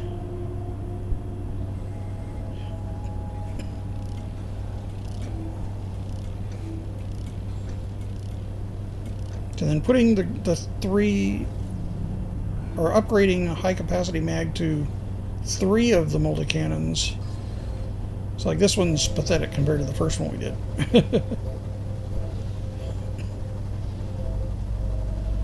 Oh, look at that. And they threatened to give me a experimental effect. Alright, so that was 3 rolls, so we're going to just say no. Now we're up to grade 2. So let's go find grade 2 that we can use. That's high capacity grade 2. So we're going to do 1 of each of these, and we got several rolls to work with. We got like 20 rolls. 21 rolls to work with. No, 20. Yeah, so we got a few to work with. But I don't want to use up all the resources to do this. Any significant improvement in capacity without making it too heavy is going to be a good, very good. 20% more power draw, however, I'm not real crazy about.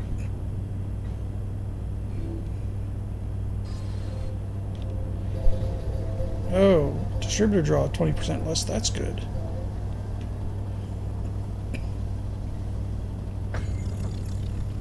Again, I'm not worried about the experimental effects at this point. 51%, ammo maximum 20 or 35%. Now let's try again. We can do better than that. also trying to keep the power draw down. The mass, you know, they just maxed that out, and power draw just maxed out. But it is maximum clip size. Well, close. Thermal load is also down.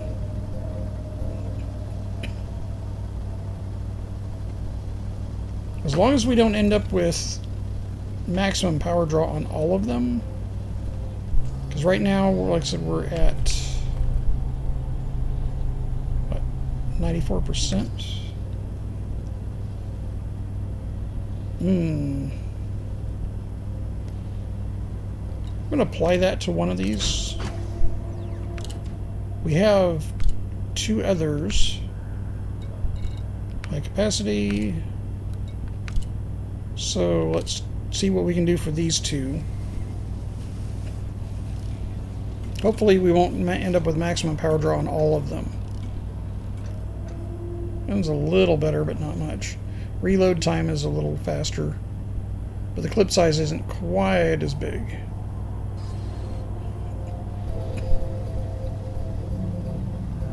And it's quite a bit heavier, which integrity went up, so that's good.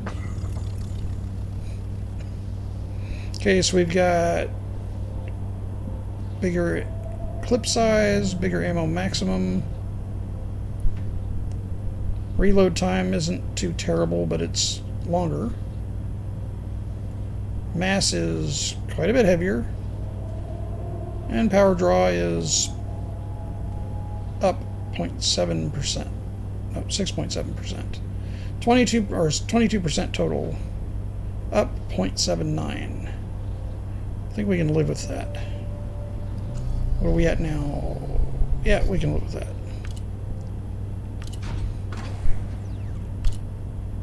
I am going to engineer the power supply in this as well, because I'm going to have to for the PSGs anyway. So I'm not worried if it goes a little bit higher on power.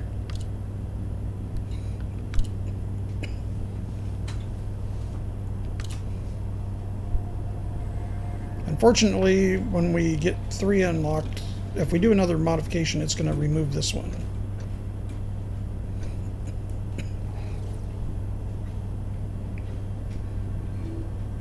Damage per second is lower. Nope.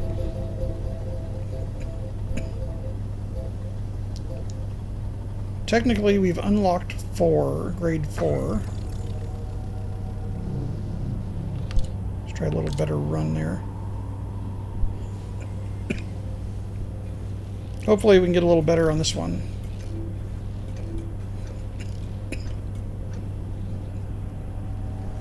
Power draw is up. Reload time is not too bad. Power draw just went up even more.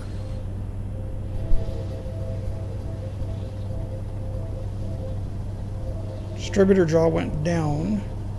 And clip size is actually pretty good. Mass didn't max out. Yeah, we're okay. We're not to the point we have to power manage yet. Now, can we do better? Now we have grade 3 unlocked. Do we have any grade 3 mods that we can add? Rapid fire grade 3. There we go. Now, do we have the modules? We have the materials to go up to grade 4. And we can do all 3 on grade 4 rapid fire. Okay, so we just need 3 rolls. 3 rolls on grade 3.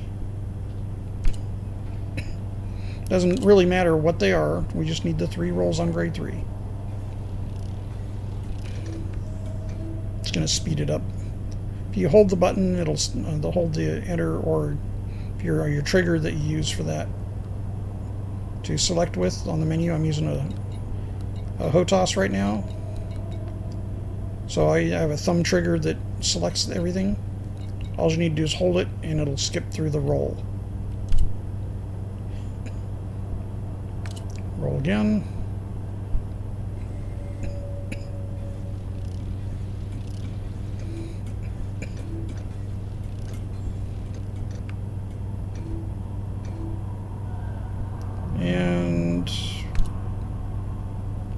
last one. And this will unlock grade 4 for rapid fire, which is really the one I want.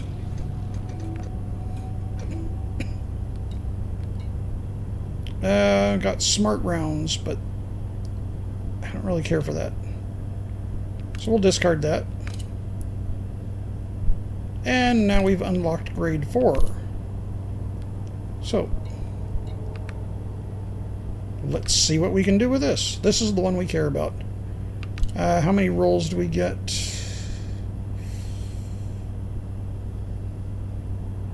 Well, we got enough rolls to do all 3. As long as we get one of them with the experimental effects we want. And I can use the supplies or the materials that I had for the grade 3 upgrades to help. Okay, reload time is slightly... well, it's actually down.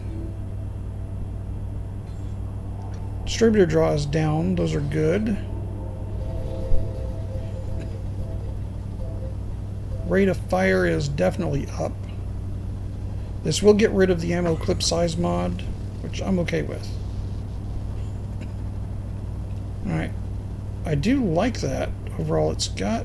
I mean, jitter is a little higher than I'd like, but damage is slightly lower, but the damage per second is 30%, 34% higher.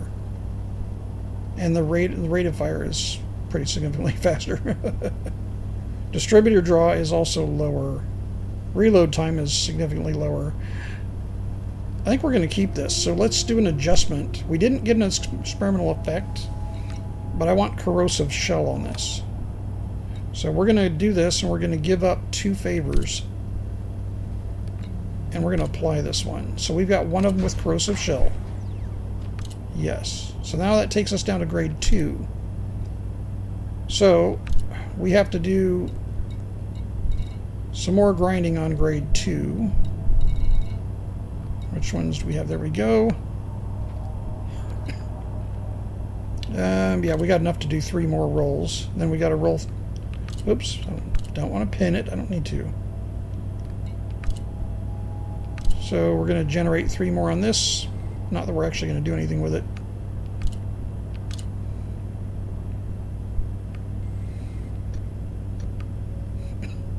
And 3. Right now I don't care what these roll out to. There we go.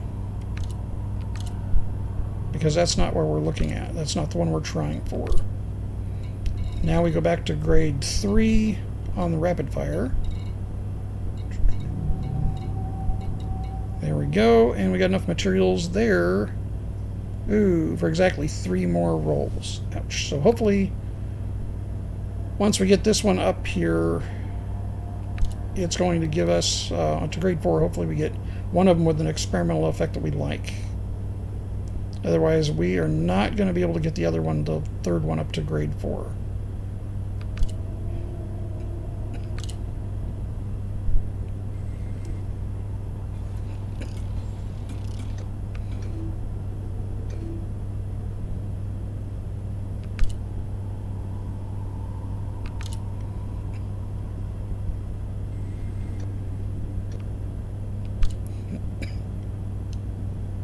And one more roll on this, and that's all we can do.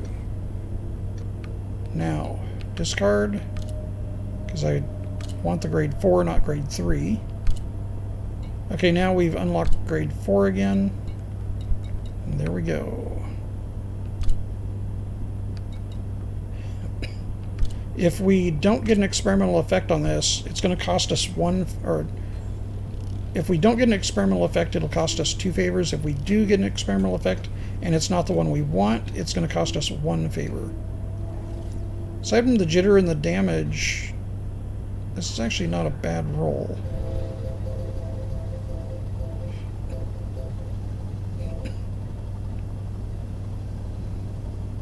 And notice it stops 1 more. Let's see, we've got 6 more rolls. Let's try again. We can do better than that.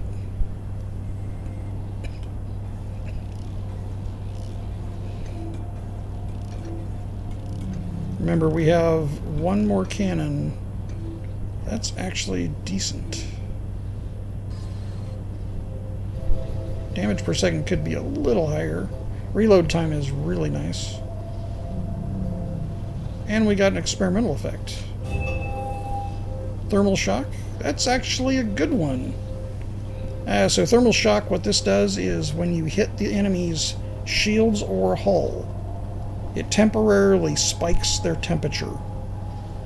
So if they're trying to shoot at you with high thermal load weapons, that can do additional damage. It has a possibility to do additional damage. So you know what? I'm going to go ahead and apply this one because it's not a bad idea to have that. Okay, now we've still got grade 4. We got one more multicannon. So we're going to do grade 4 on the rapid fire. Hopefully we get... View costs. There we go, generate. Hopefully we get one that has a decent... I want another corrosive. So if we don't get an experiment, I can give up 2 favors and we can get corrosive. If we do get an experimental effect, it's not too bad. It's actually better than the last roll, isn't it? Ooh, with additional armor piercing. Oh, yeah. And it just barely didn't want to give us that rating. Okay. I actually like this one because it's got lower power draw than our current. Distributor draw is down. Power or reload time is down. Distributor draw is down. Rate of fire is up 52%, and the amount of damage per second is up 32%. That's not bad. And we get an additional 1% armor piercing. But we don't have an experimental effect. Now, how many rolls do we have left? We have 4 rolls at this rating. So let's do this. You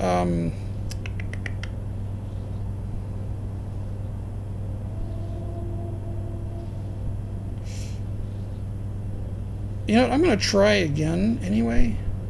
I think we can do better than that. I'd like to see that damage per second a little bit higher.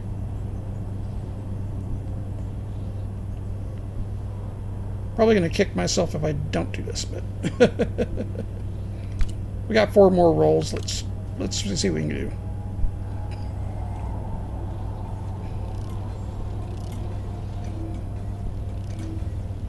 Okay, slightly less damage, slower reload. Power draw is down.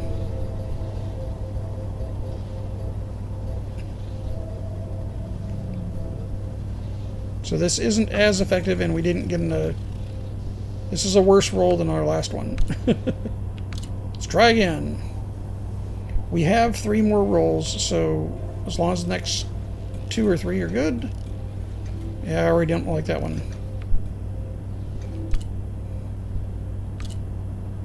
Okay, as long as the next 2 rolls we get a good one.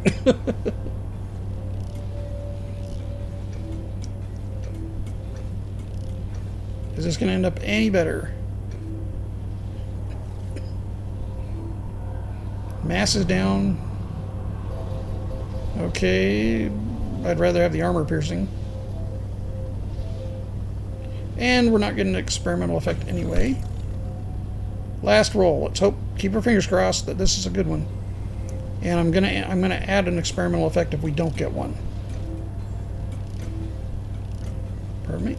So 32%, 52%, 29% less draw, and reload time 63%. This looks like a pretty good roll so far.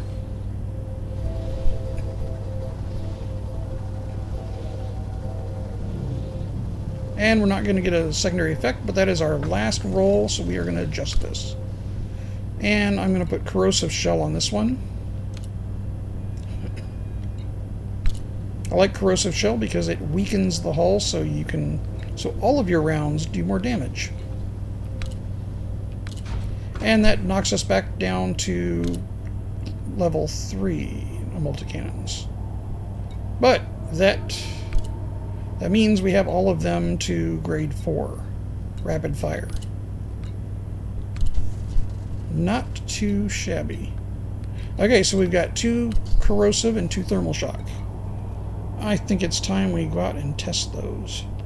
Can't really do much more here. I know there are a lot of pirates in this system anyway.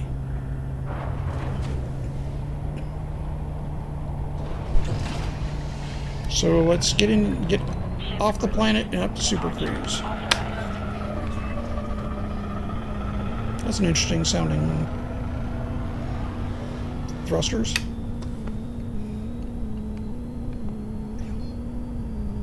And our music has stopped. Might have to do something about that. Automated flight control protocol now offline.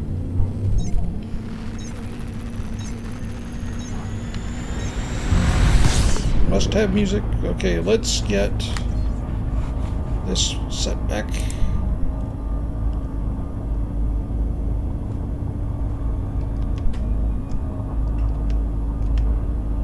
Okay, stream should be fine again.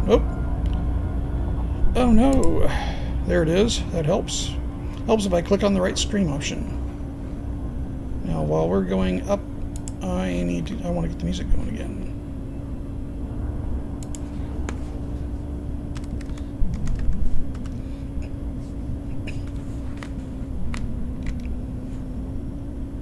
I think we ran to the end of that playlist is what happened.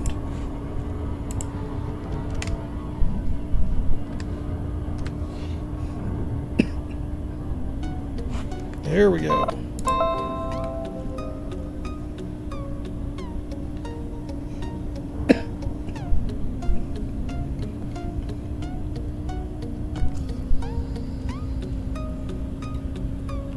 Gonna ask Explorer.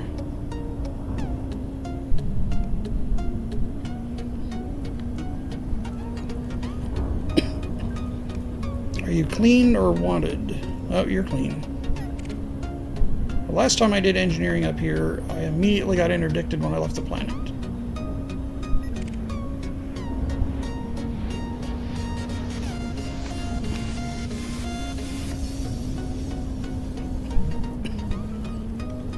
So I would not doubt it if we find a few bad guys around here.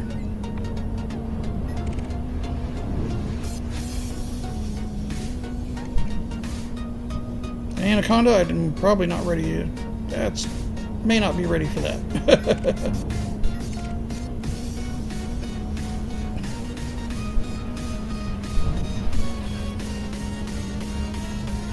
So far, they're all clean.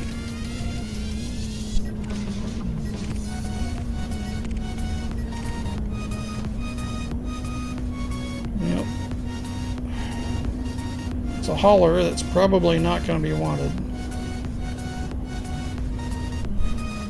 And I don't want to get myself wanted in this system by shooting one. That's his protection, his escort. Okay, at least the Anaconda's clean. Well, that's not going to be dirty. You know, the Adder might.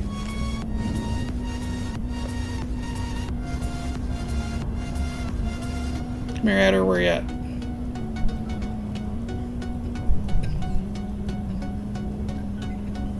Clean.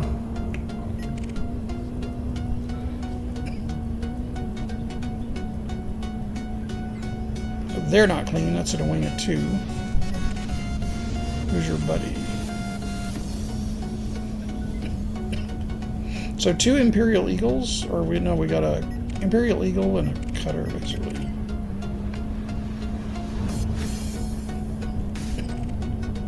Oh, and they just dropped out. Are they interdicting somebody? They might have been interdicting somebody.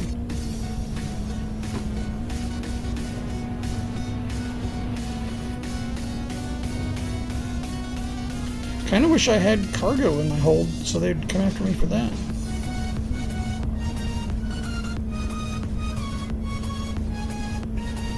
It is a hostile system. Oh Oh, you know what I need to do is go look for a place. Go look for a place to go hunting that they always show up at. Okay, what do we have here? Maybe watch, it'll be the materials I need to do the rapid fire grade 5s.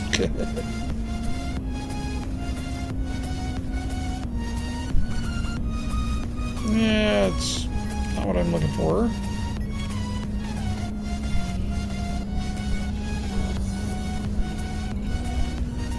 I don't want to do a checkpoint. Nor do we want to cause any problems there. Alright, let's find out if we have an extraction site nearby. Oh, let's go to the system map. Gotta be something nearby. No! Nothing. Well then. Let's go somewhere where we know there is something. Let's see, how far away are we? Well, we're going to be quite a ways away from to see it. So I need sulfur before it's worth going my time going there.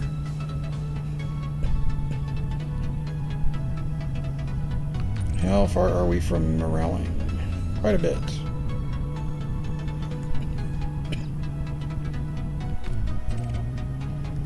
Yeah, let's see how many jumps we got there. 17 jumps. Yeah, we're not going all the way there, but we are going to leave this system because obviously there's too many clean things here.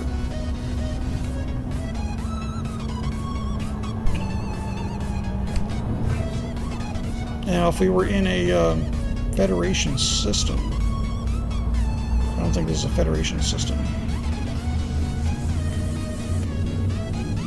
We're going to go through a Federation-controlled system before we get to Morelling. And if we can find an agent, or we either need to find an agent or we need to find a courier, and we'll be able to go after those guys, because I get merits for those towards the shields. Unknown.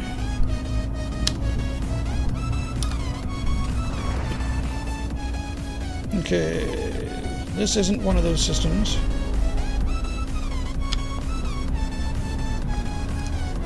It says unknown, unknown, and controller is unknown. So, and I didn't scoop much fuel, so may not be good. Low security. Does it have any security? Probably going to be a couple of jumps before we get back to a Federation-controlled system where we can really try this out. Or I take it all the way back to Morelling, which we do. Dock it, so I don't have to fly all the way back if something happens to it. Because that really blows. Ooh! This is a neutron star. This could really bolster our jump. It could also fry our circuits and do damage.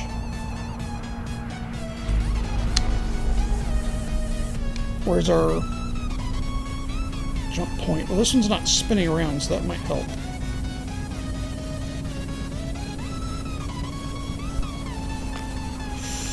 Ooh. Okay, we gotta be careful here.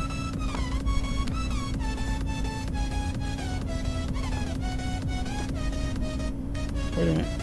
I didn't just go through the neutron star. I know that. My heat would have went off the charts. Alright, oh, it just flipped backwards behind us. Okay, so we can make use of these jets, but you do not want to get close to the core. What we want to do is we want to go out away from the core a little bit. And we want to get out here where the stream isn't quite so intense. If you get too close, it will damage your ship. So we're going to slowly go into the stream here until we get until it tells us we're supercharging. It'll tell us we're supercharging our FSD when we get in the right position.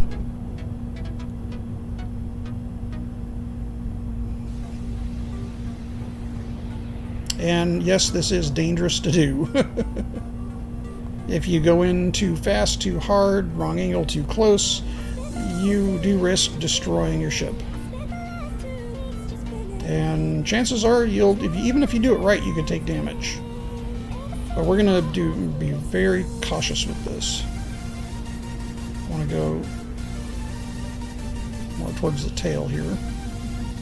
See, we just want to be in the little fringe area down here. And if we do this right, it could give us a significantly longer jump range.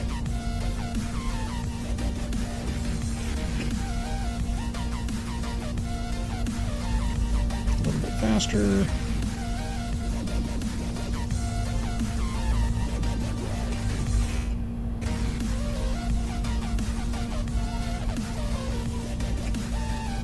Okay, now we're getting the impact warning here, which is fine. And oh, yeah. Now that's what I was talking about there about it can be dangerous. We apparently got too close to that star.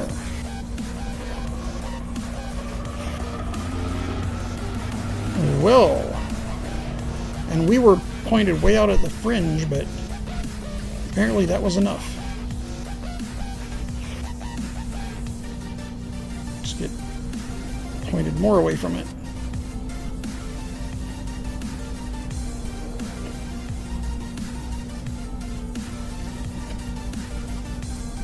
We are going to heat up, just getting away from this. Alright, so I wonder if our next jump is pointed far enough away from it. I hope so. Alright, this is going to get really warm. Be prepared for some heat.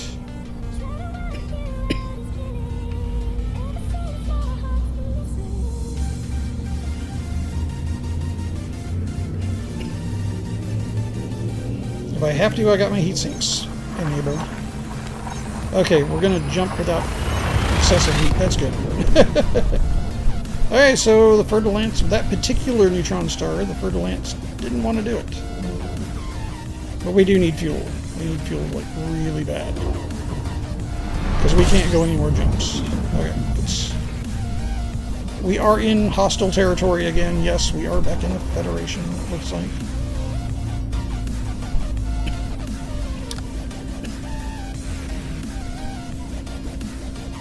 Well, at least we didn't blow up.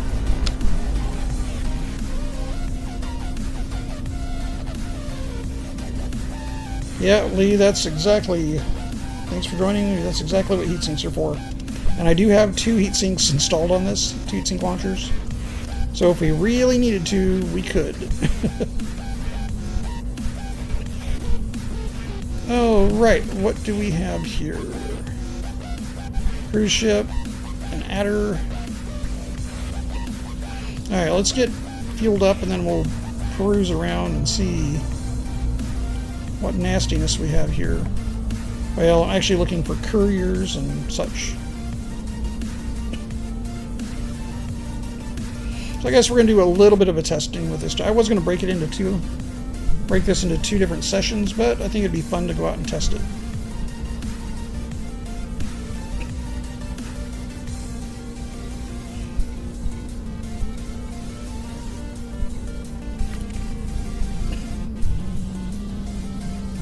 Alright. You are not federal.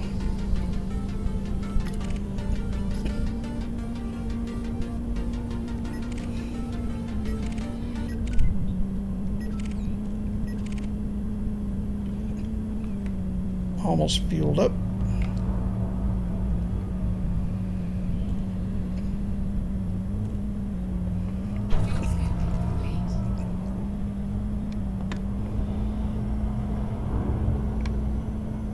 And are you worth going after? Very specifically looking for federal. You're wanted. Which means I can probably get you to come after me anyway.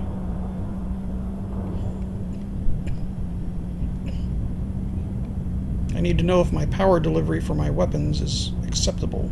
You're in a wing of 2. Who's your buddy? Probably another Sidewinder.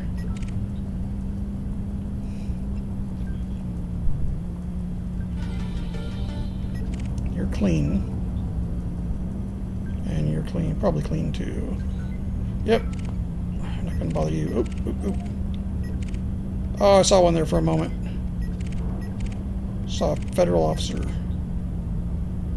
Okay, it's federal security. I need couriers. So the chances are that are good that I can find one here. I need a courier, or I need... You're behind me. I need to either find a courier or I need to find an agent. Those are the ones that give me the merits I need.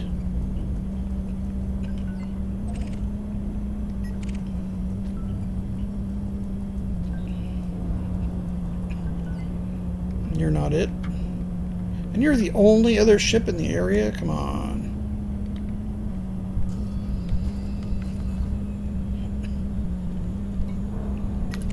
Type 7, that is possible. That's a courier. Just jumped in.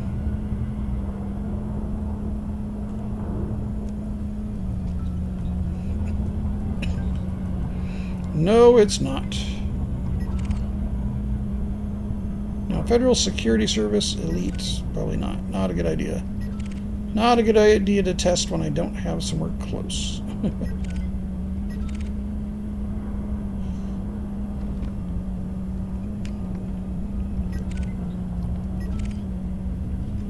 My confidence isn't quite that high in an untested ship to go after an elite.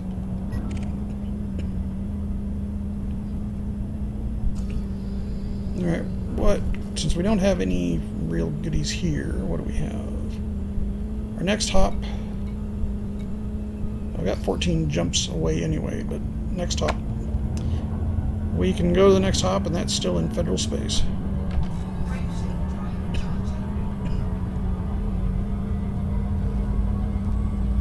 Who knows, maybe we can go farming for agents if we find a couple.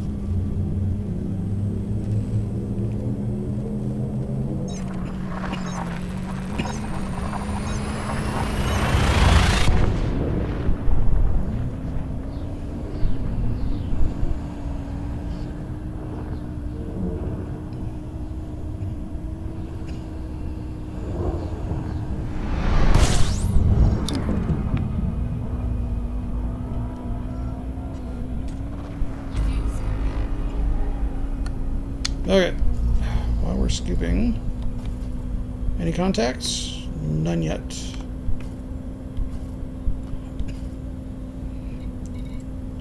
I got a couple of claims. I got a couple of bounties.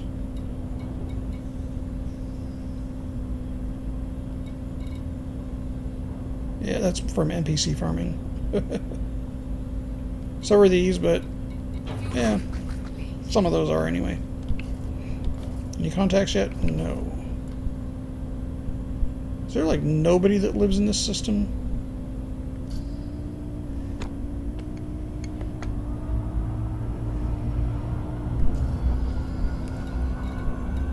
Apparently not. Nope. Nobody lives in this system, so no ships.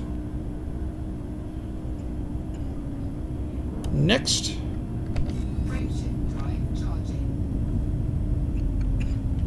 Now, this one is low security. If we find one that says high security, we're definitely going to find the ships we want.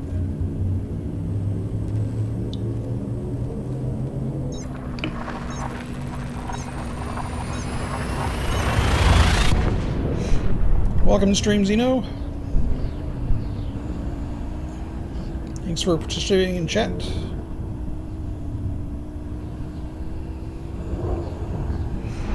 By the way, if I do find a good target and we get into fighting, I will not be focusing on chat, just FYI. But until we find targets we want, then yeah, definitely be looking at chat.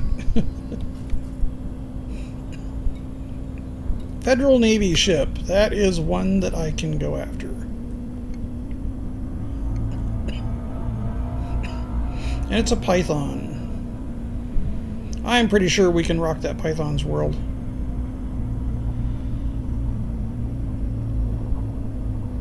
Competent, okay. Competent is doable. Elite, maybe not. Competent is. Question is are we going to be too far away?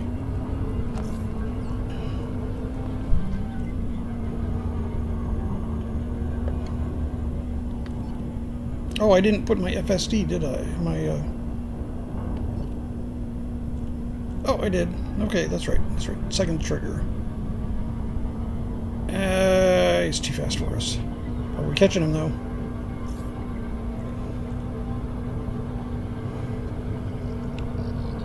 What? Too fast. I tried to get too hard to catch him. Now I'm not behind him. Maybe we got his attention, though. I do want to get... I need to get wanted in this system, so I need to get behind to interdict.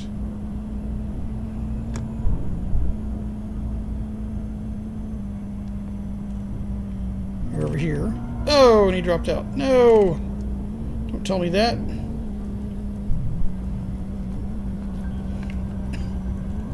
Doesn't matter if I actually interdict these guys. Just starting an interdiction will get me wanted. And then they'll come hunting for me.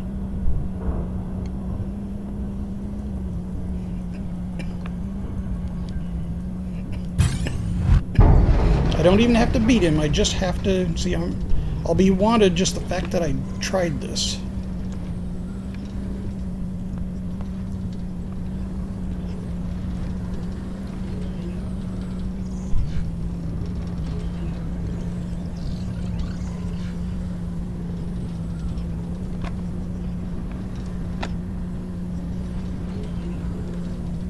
I don't like it when they go right at the star because then you can't see where they're going. Like that.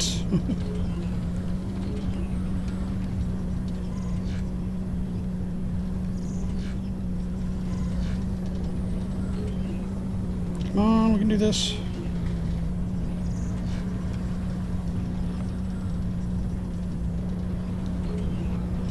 I shouldn't be losing ground with that. When it's on the fringe right there, like that.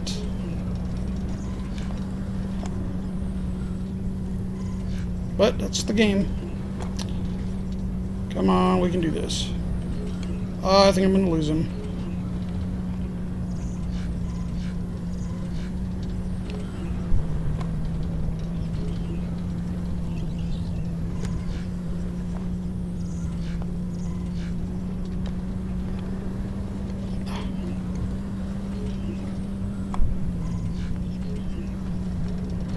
I think this might be easier with a mouse. I'm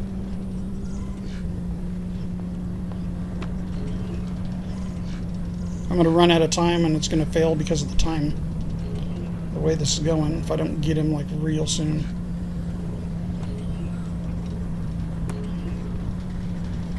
Nope. I can't turn as fast as he is, so we've lost. Alright, but now I should have a wanted status.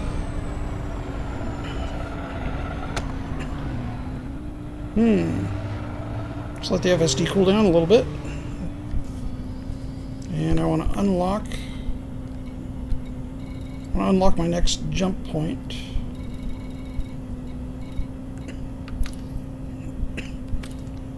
Because I don't want to jump out of this system yet.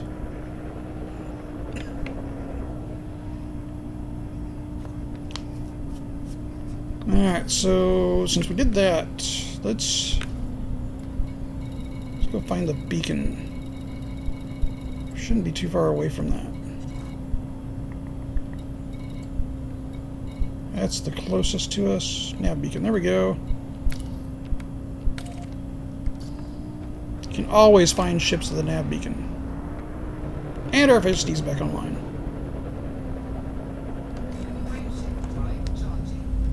We might not find the ships, the specific ships we want there, but we can get wanted there.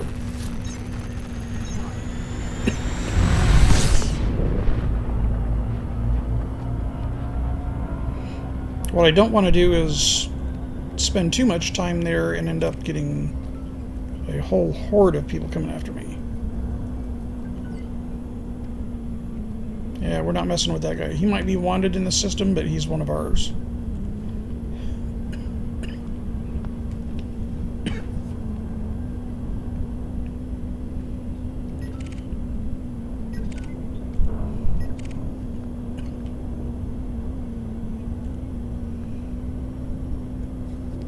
Alright, let's see what we get at the nav beacon. Like I said, it's pretty common to see all kinds of ships here. Especially pirates. We're not looking necessarily for pirates. We're looking to get wanted. And my goal is Federation.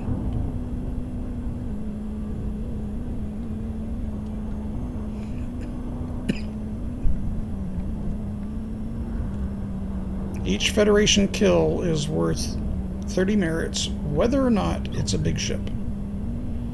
However, they take 40 merits away if you kill a friendly ship. So that's why I'm not going after that Imperial Courier, because that's another Empire-based ship. That's why it's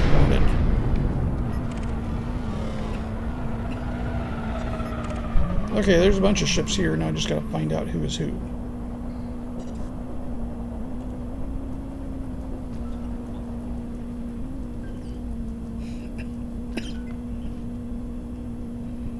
Harmless, but you're not federal security or federal anything. Worst case, I could just shoot one of the ships here.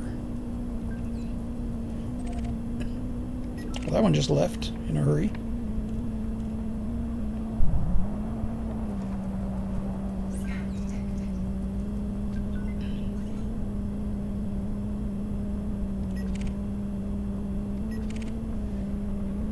Yeah, I believe this is the one that was scanning me. Looking for cargo, probably.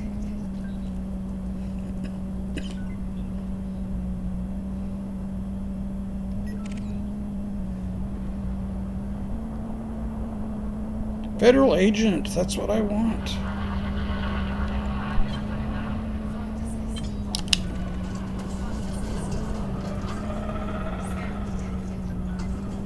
Come here, federal agent. I want to chat.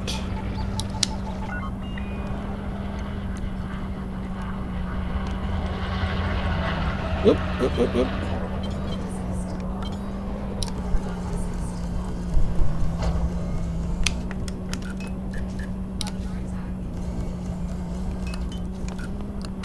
Wow, that beam like drains the capacitor really fast.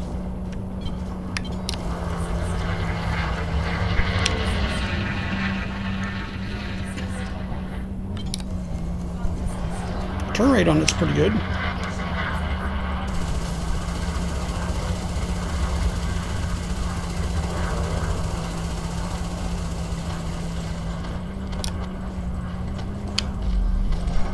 Thank you for your merits. And we're out of here. Because the authorities will answer that call. Okay, so the beam laser really drains the capacitor. Like really, really bad. So it might be worth maybe doing a pulse laser on there and modifying it for rapid fire, because then it would raise it up to be the same, if not maybe even a little more damage, but also give hull penetration. But that did a pretty monstrous job of wiping out that shield.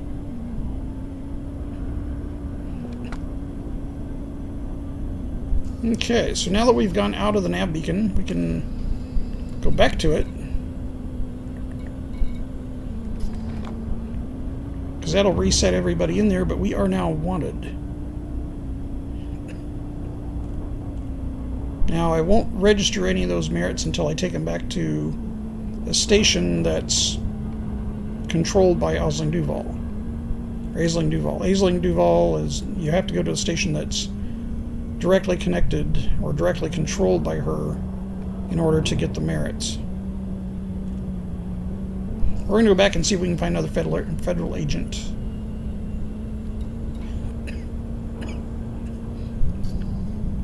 And if we can, then this little test will be worth 60 merits and a bounty. Let's take a look.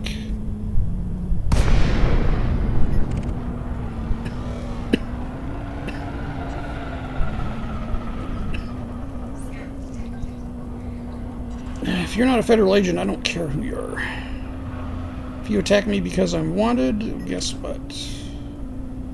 It's gonna hurt you a lot. Oh, they're attacking us because we're wanted. All right.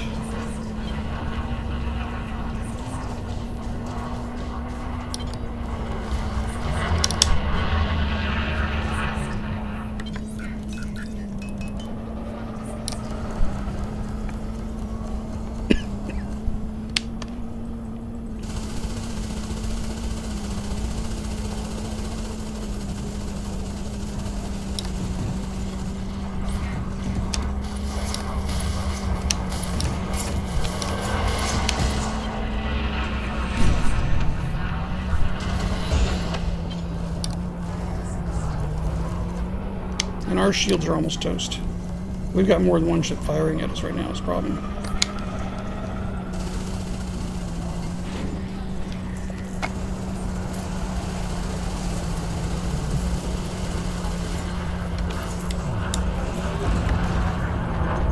Okay, 4 pips to shields and boost.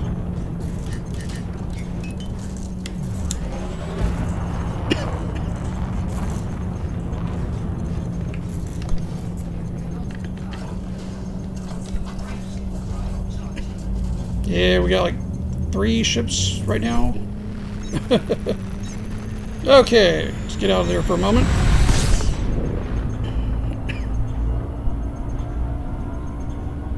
Okay, well, when we're not in combat, the sure charges up a lot faster.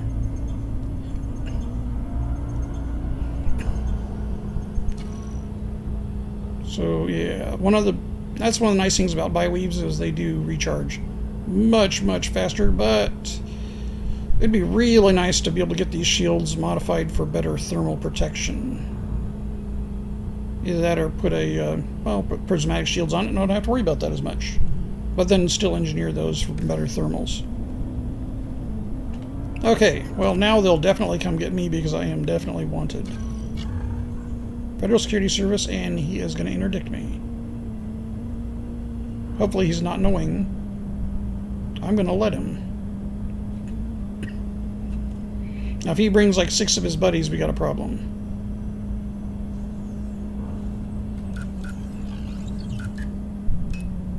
Let's go full weapons for now. Nope, he's not interested. Okay.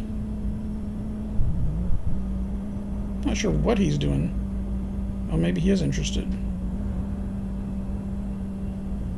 There he goes.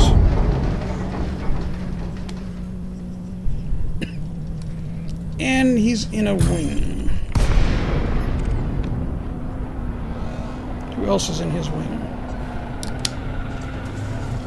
Don't care at the moment.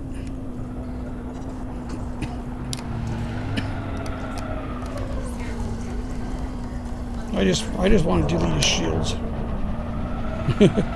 Come here. I want to talk to you.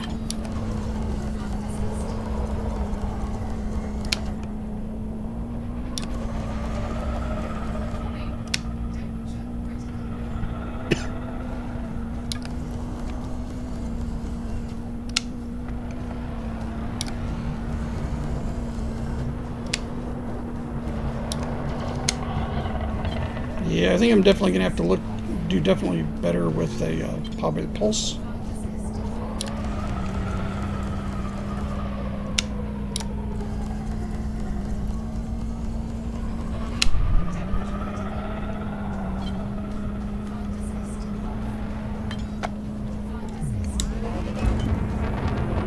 little more juice to our shields.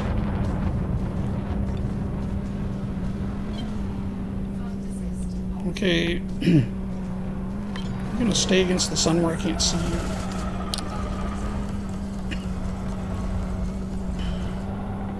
Yes, he is. There he goes. That other ship is hitting us pretty hard. So yeah, I'm just going to whittle you down with gunfire, because I know it will. And there goes our shields.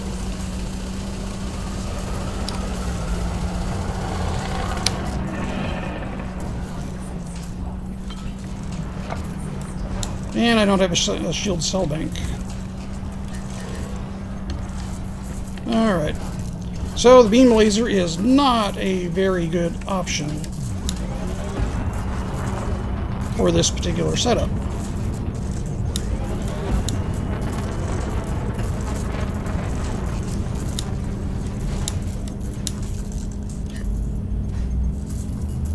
Come on, Elite, don't bug out on me again. Thank you. I had it a couple of days ago where the game bugged out on me, would not let me jump or boost or do anything else, and I wasn't encumbered, I wasn't being inhibited by anything. It just would not jump, and it just sat there until the enemies destroyed my ship.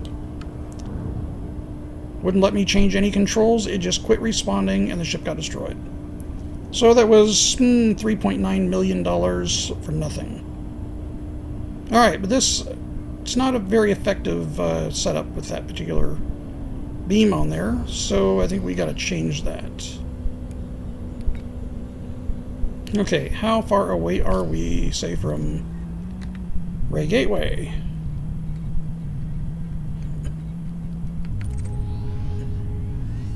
We're a few jumps.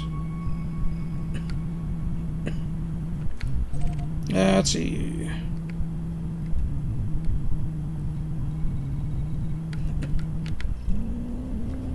Okay, so we got 11 jumps to Ray Gateway. I think it'd be a good idea if we go back to Ray Gateway. Let's pick up a better weapon choice. Something that doesn't completely drain the capacitor. Because the power plant in this can't keep up with that at all.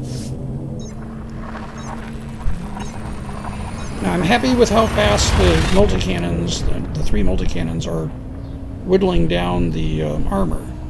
That's no issue there. But we need to be able to do more continuous fire with the size 4 laser. And without being able to do a power efficient mod on that, that is not going to help. Actually, I think we're about the same distance away from Marilang. Of course, Marilang doesn't have the module I want, which is the size 4 pulse laser.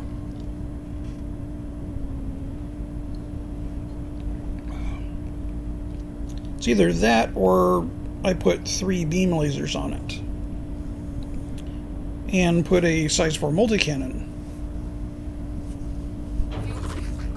That could be pretty effective too. However, I do not want to get rid of the multi-cannons that I have. Because we just got level 4 engineering put on them. Or grade 4 engineering. So let's keep those for a little bit. And let's see if we can get the power on the size 4 weapon down to where it's more doable. Because even if we increase the amount of power that the power supply is putting out, we're not going to be able to increase the capacitor. And we can do a distributor mod on that to basically increase the capacitor a little bit more, or increase the weapon charge time significantly, but then we lose the shielded ability.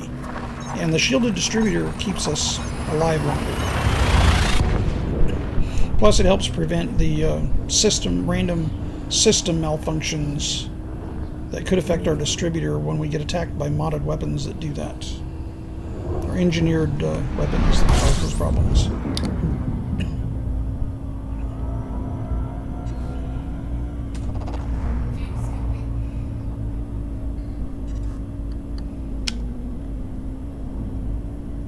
And the particular, well, the beam I have on this, we didn't do much of a change on that anyway.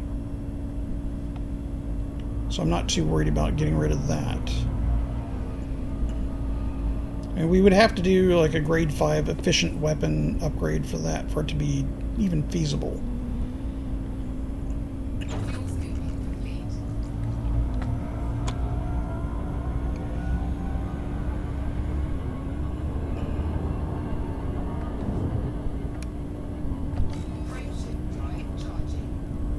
And the music has stopped again.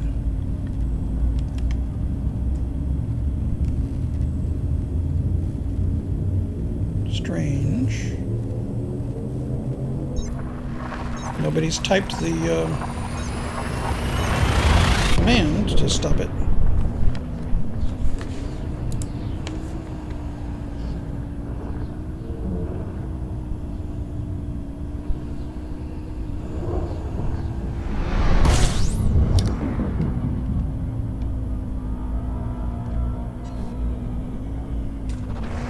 Okay, while we're fuel scooping, I will get the music fixed. I think I just got to restart it.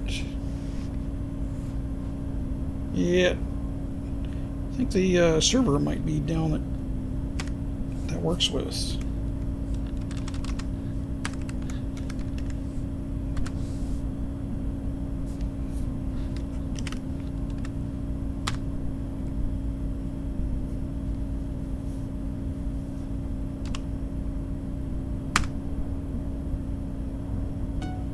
There we go. From the beginning.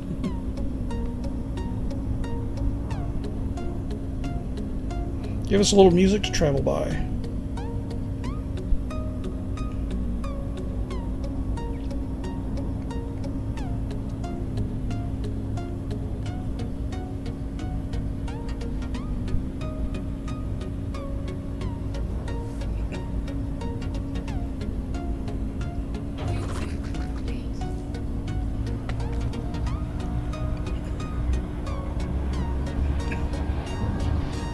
Okay, next jump.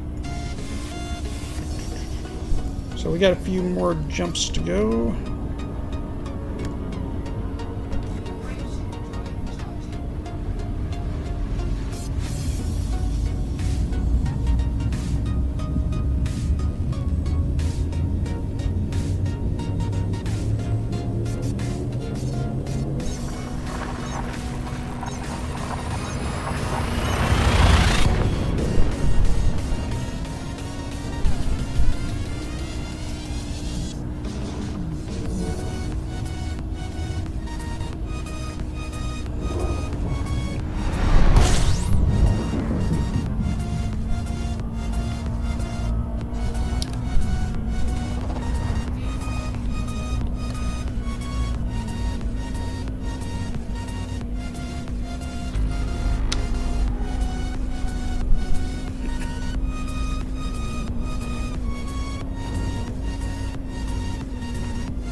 So I guess with the heat management on this, it's easy enough to get fueled back up quickly.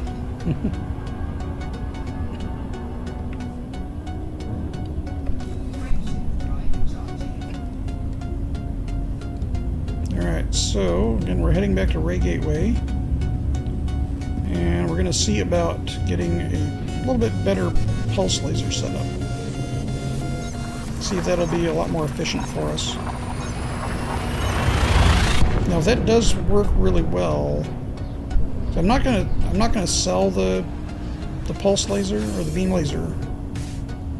I'll keep that because I do believe that would go really well on the Anaconda, and then I could take the other beams off of the Anaconda. That should give the Anaconda an exceptional laser to melt shields with. Maybe make it more effective in combat as well.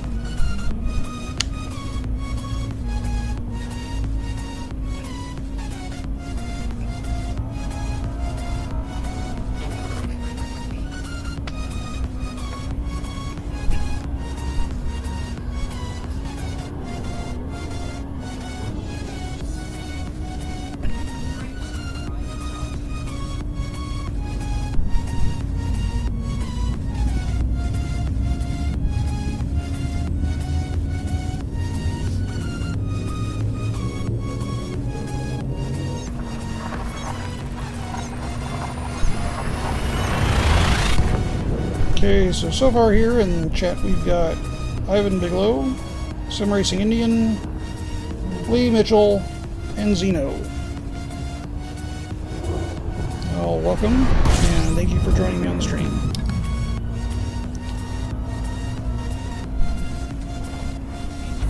Alright, now I'm going to try to get more of these, or do more sessions. However, right now, as I was kind of explaining early in the stream, for some reason I am having some pretty strange issues with my computer, and it occasionally just randomly reboots. Thought it was a problem with OBS.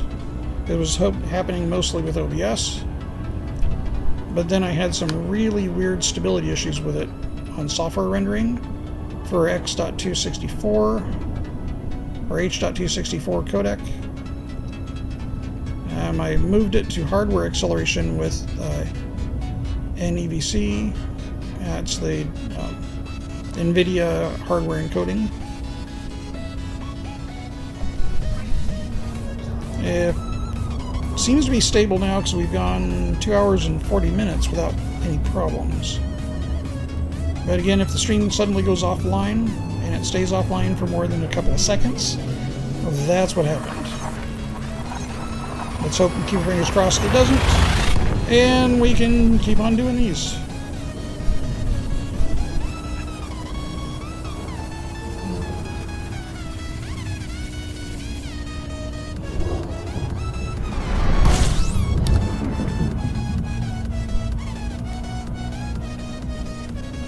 Now, I don't know about anybody else that plays Elite, but been a while since, I took a break from it for quite a while, and a couple of months ago got back into it.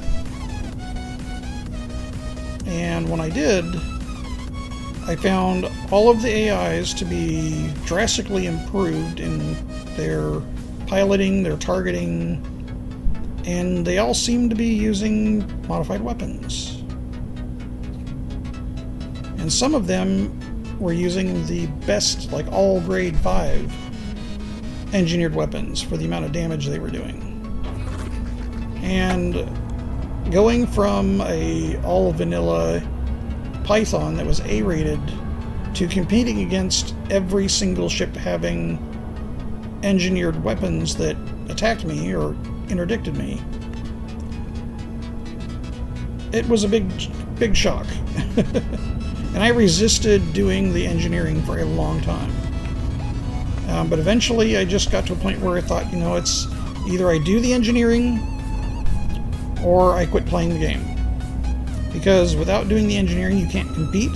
And if you can't compete at all with the AIs, the game just becomes not fun anymore. When you're going up against enemies you can no longer compete with, you either have to find a different way to do it or quit. So I decided to go ahead and try the engineering. By that time I had unlocked at least 3 of the engineers. And when I started doing the engineering, I ended up unlocking more.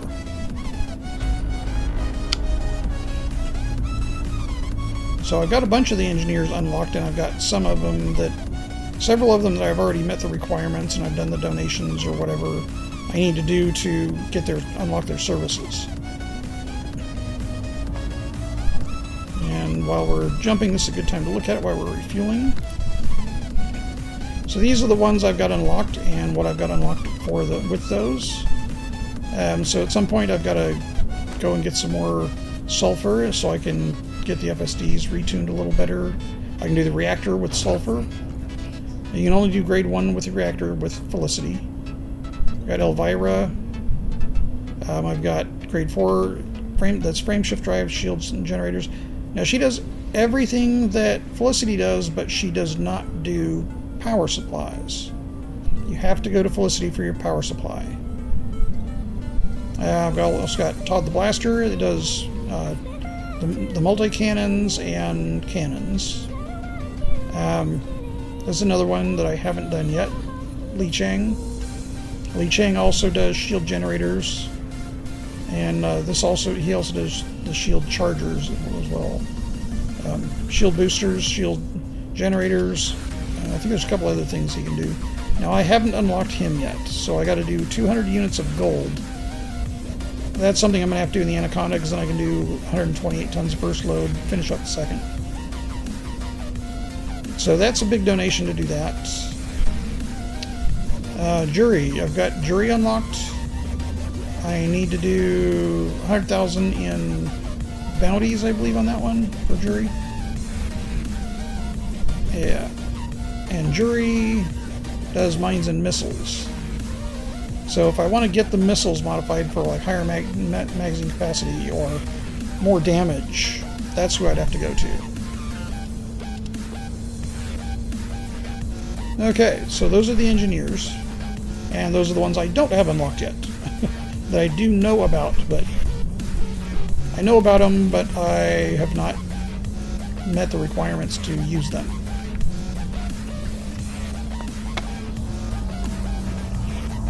And let's get out of this fuel scoop mode, because that's not going to help us get where we're going.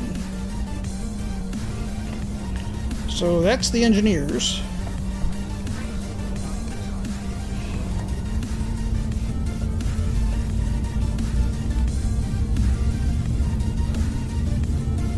So, Unforgiven, is that what it is? Unforgiven God 24. Yes, well, if you have a Corvette, then kudos to you. Not all of us have the Corvette unlocked yet, nor have the money for the Corvette. So we're working with the little guys and the little guns and the little ships, but we're getting there.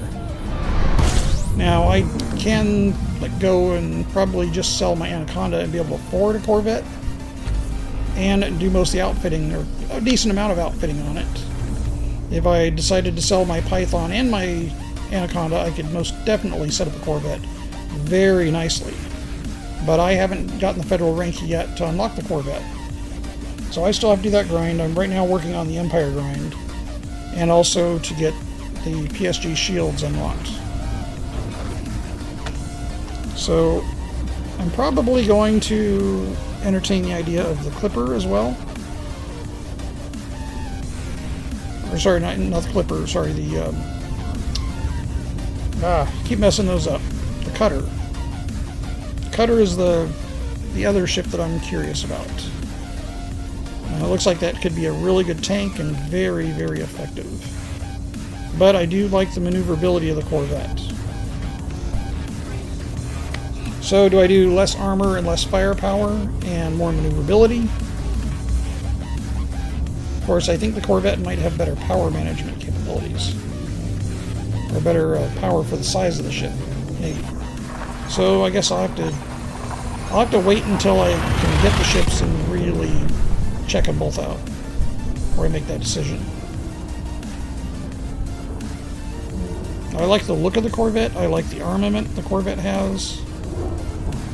I really like the two huge lasers, the two huge hard points that it has available. You can do really nasty things with that. And if you do engineering on it, that could make a huge difference.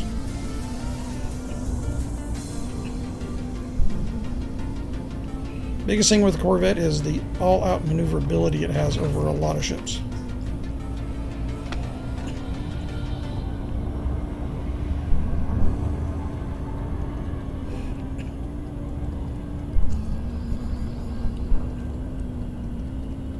So, a little over 5 mil to rebuy on this one, 32 mil in the bank. Yeah. So I've spent a bit on this, and, well, like I said, I have to do some more grinding to get some more money up.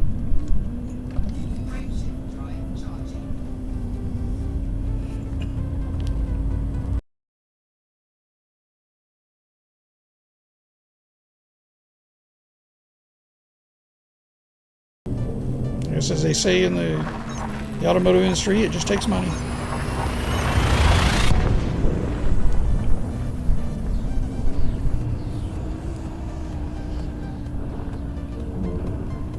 You can buy whatever you want. It just takes money. Well, in this case, it takes money and rank. Ray Gateway. Where you at? There it is. Yeah, it's not very far away. That's good. Scoop a little fuel since we're almost at half. It's the downside of only having an 8-gallon tank. 8-ton tank in it. 8 tons of fuel does not last very long.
Nope, the ships are all actually in a line.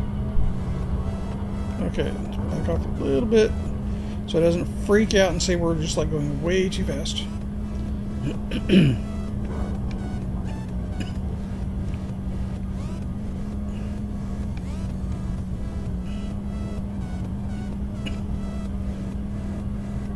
By the way, if anybody watching is interested in a good place to do the Imperial grind, Wu Giana, or if I can say Wu Guyana. I'll show you the spelling here in a moment. Let's get at least into the docking procedures, and then I can show you.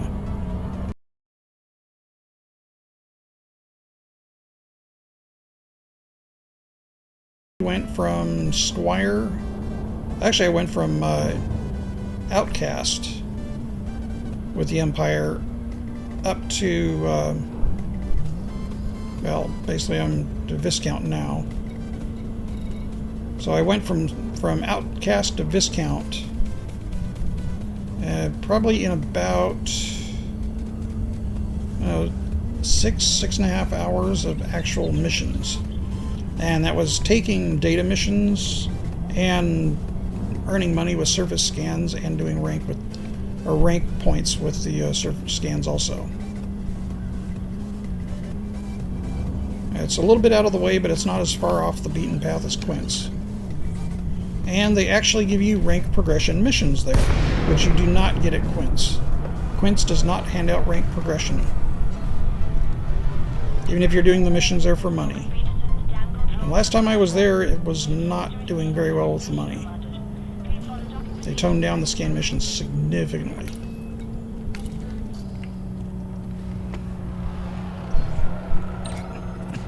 It's got an interesting sound. It sounds like it's got similar to the Vulture engines, but bigger. I guess it's supposed to sound like that.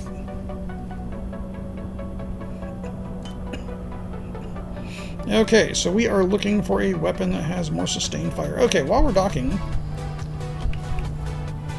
let's go to the galaxy map, because at least I don't have to worry about the docking. It'll happen. Okay, so it's Wu Guyana. This one right here. So as you can see, it's a little bit away from us, about 200 light years. Anyway, this is where I'm doing my Empire rank grind right now. So between this and HIP 716, which you can see just below it on the map, that's where I'm doing all of my grinding, and I only have to hop between those two systems. It's 11.2 light years between them. So as long as you have 12 light years jump range on your ship, you can go between the two. That's all you need on that. Like I said, about 6 hours of actual playtime, game time, got me to, or I guess that got me up to Baron, and then a couple more hours I was up to Viscount. So if I do that grind for a couple of more days, I'll end up getting all the way up to Duke, which is what I need to unlock the cutter. And then at that point I'll switch back over and I'll start grinding for Federal rank, which will get me in a little better standing with the Feds. But before I do my Federal rank, I want to get the PSGs unlocked. And that's going to get me very hated with the Feds doing that. And we've docked. It's one of the reasons I love the docking computers, is because you can do other things while it's docking. Okay, first and foremost, repair, rearm, restock, and refuel. Outfitting! Let's find us something that does a bit more damage.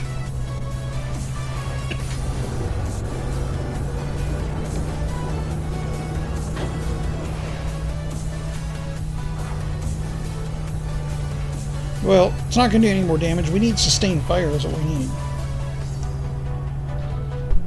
Because the beam laser does more damage. Problem is, it doesn't... Yeah, see, it's modified, but the modification we did on this was just a slightly overcharge.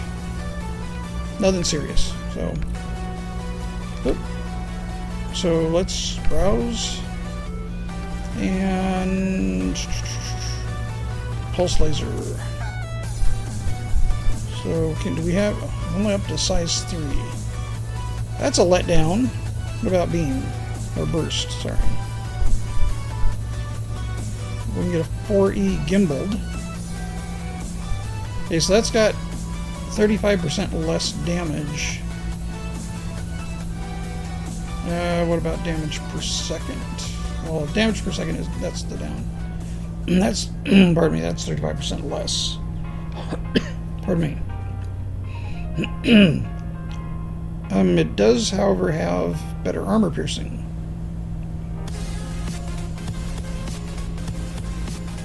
Burst rate is 5. Thermal and distributor draw rolled down. So that... it's going to do less damage, quite a bit less damage, but if we can keep firing, that might be worth it. Okay, so let's see how that compares with pulse. If we go, the biggest pulse we can get is a 3F right now. So if we go with a 3F or 3E right now, it's just kind of for comparison. So this has 14.8. or damage per second. The burst laser, back over there.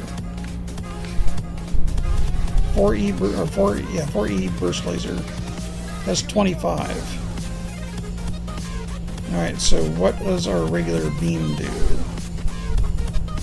And they don't have a beam big enough. That's right, because we got it at, we went to Ising Dock, is where we bought it at. But we can, like I said, we got the burst laser, which that's not bad. I mean, it's going to be less damage than what we've got now. Let's see, well, we can go up to beam laser right now.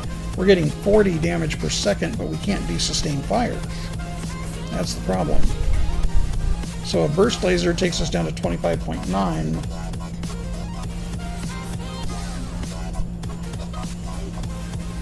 That's probably going to be the best thing we can do at the moment for more continuous fire. Well, we can do this though. We can store the other one.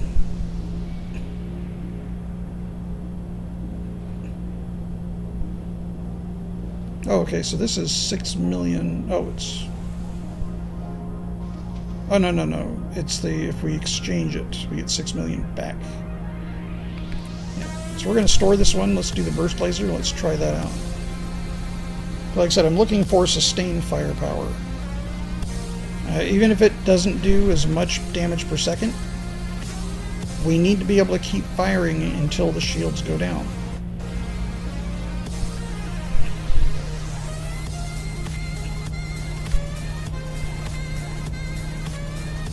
Alright, so we've got that in storage.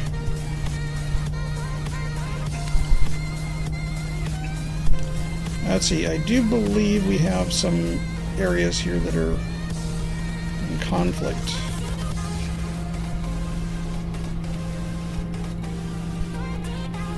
And we don't want to be wanted in here, but oh, we can hit federal agents here anyway. Oh wait, I know a system we can go to that's close by. But we can. I'm already wanted there. Well, unless that's gone away. So let's go try it out.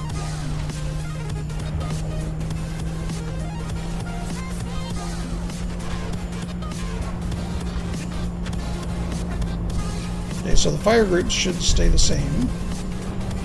Same triggers, same options.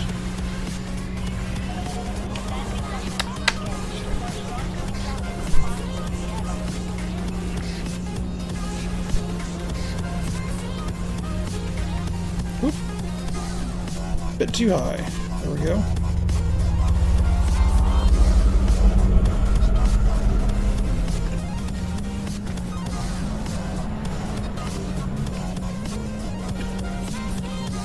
So used to flying my DBX, you know, Diamondback Explorer, this thing reacts slow compared to it.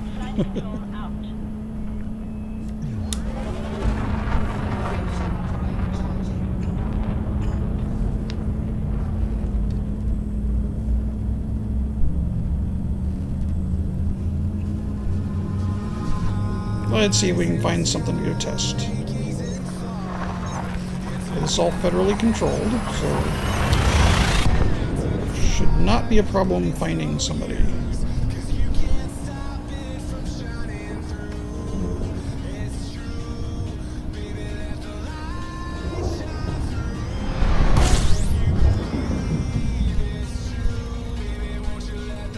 Okay, nav beacon. Let's go say hello.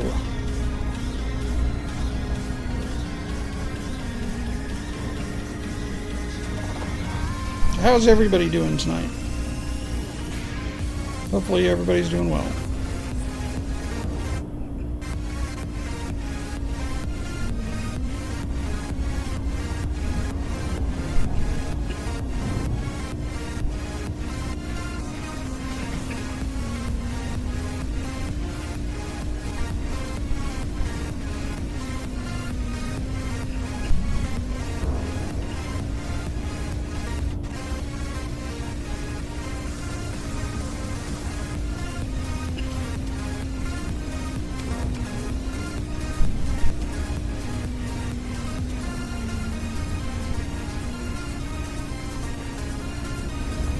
Anybody that does have like the bigger ships, like the Anaconda, Corvettes, and the cutters, try going back to small ships and doing dogfights with the smaller ships. It's a bit of an eye-opener. It really is a different battle.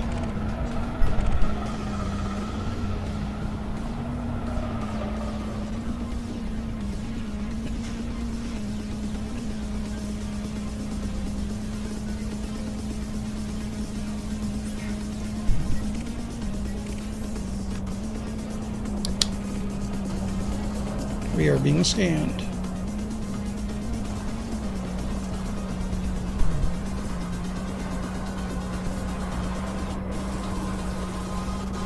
That's a wing of 3. We'll leave. We'll leave him alone for the moment. Who is scanning us?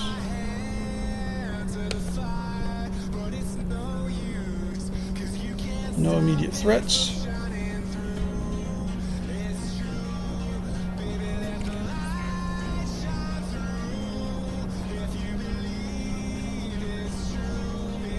Scout.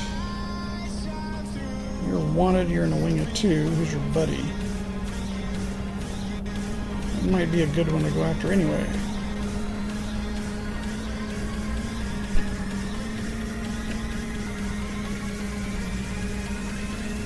And you're clean.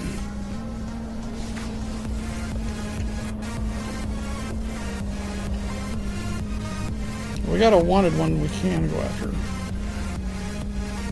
There's his buddy.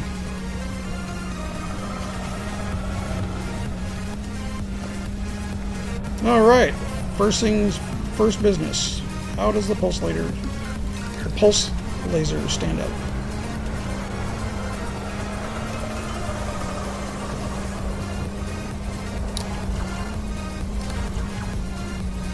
How's the burst laser? Not bad. Not bad at all.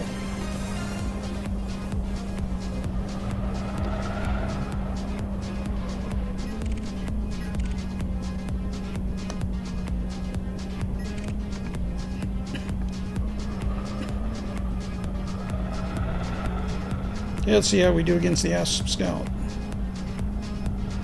I think see if we can get this modified for rapid. That would be really good. Yeah, he already had lower armor. We're just finishing him off.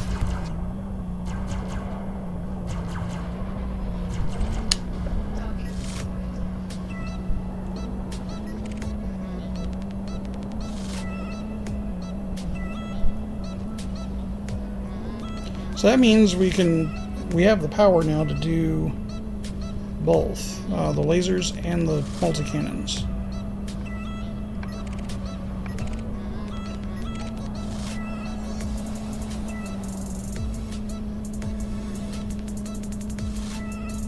Oh, sweet bananas, thank you very much.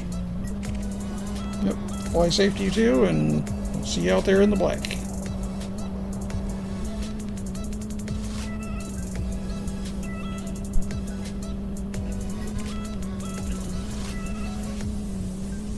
Clean. Well, somebody's shooting at somebody. Somebody out here is wanted.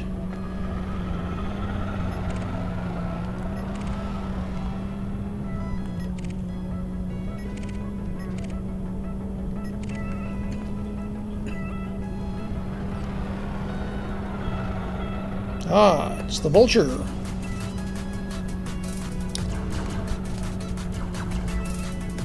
You're close enough? We're not close enough.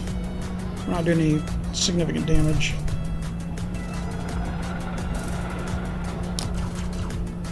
Now we are. Well, still 2.5. Now we're doing damage.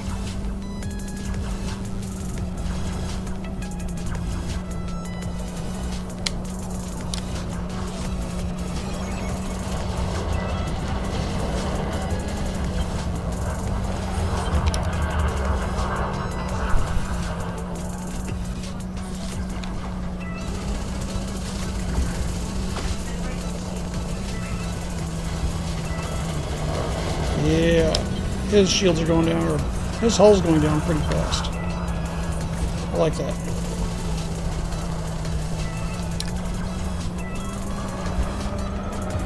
Okay, that's what I wanted to achieve with this ship. Pretty quick kills.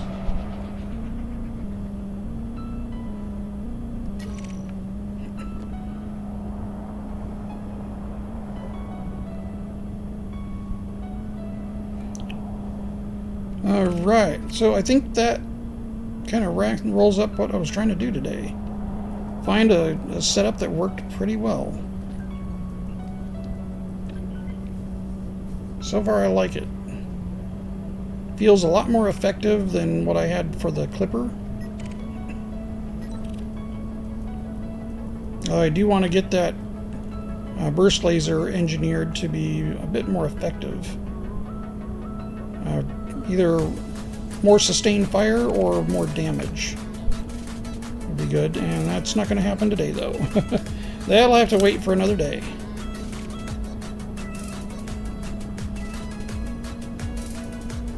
Okay, clean. I don't think we have any more baddies in the area. Oh, who shot me? Somebody shot me. There it is.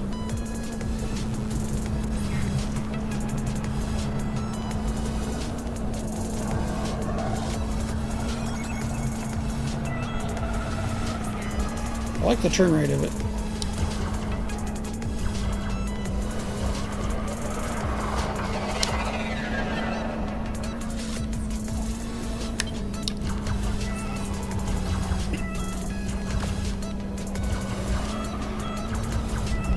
Okay, and this is just the burst laser right now. So that's doing a decent amount of damage.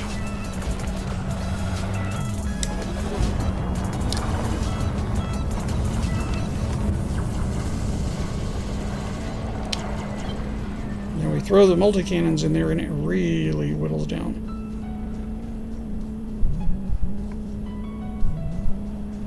Now we got multiple people picking on us.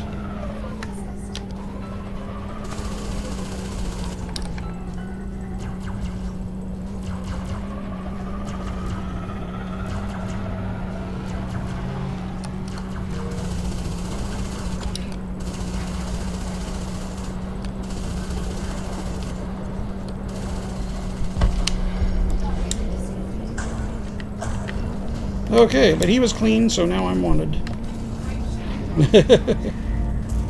Alright, let's get out before we get down, whittled down again.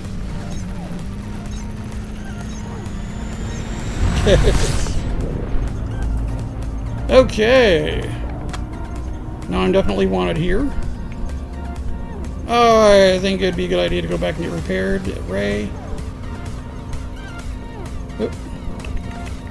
Helps if I get the right star system.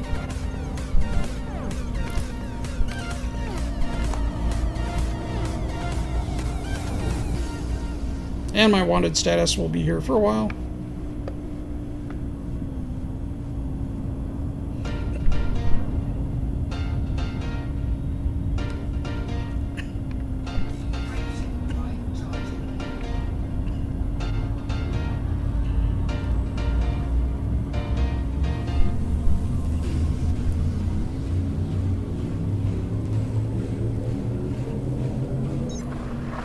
Okay, I won't be wanted in Ray Gateway, so we can dock there safely.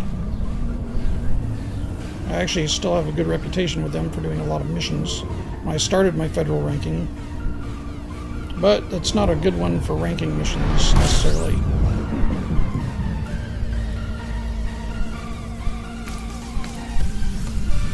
It is, however, a cheap place to buy most of the ships that you can buy in the Federation at a discount.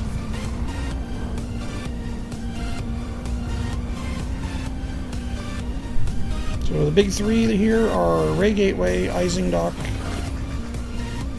and Goldstein and Lambava. Those are all stations that have most of the big ships and have you pretty well covered for the parts, for the modules and upgrades.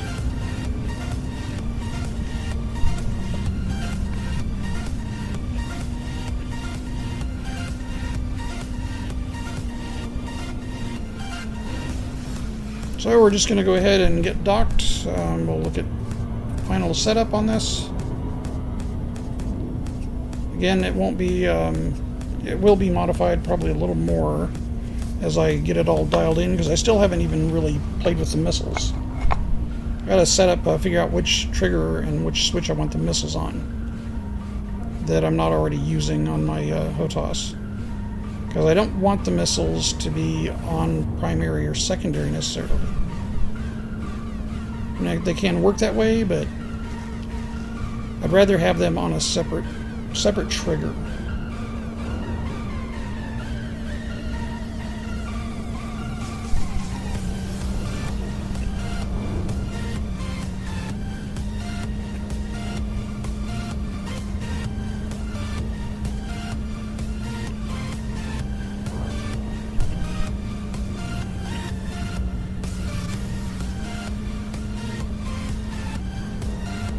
And we're almost there.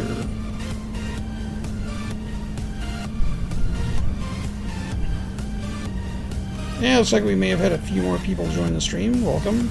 Welcome aboard. Hope you're all doing well tonight. Well, it's still fairly early in the day for me, late afternoon.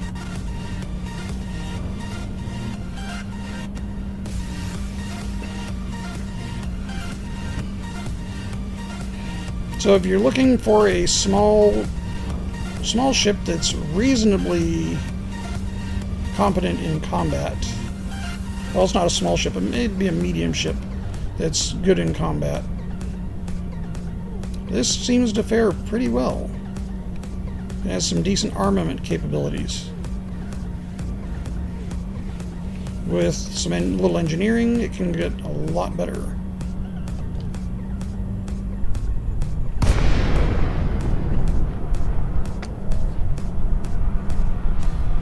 So it cost me quite a bit less to outfit this than a Python. And this is much more maneuverable than a Python. But it doesn't have quite the potential damage output as a Python. But it's not bad. Not bad at all. Going after the same targets with the Python the way I have it set up currently, Python feels like I'm kind of the bully on the block.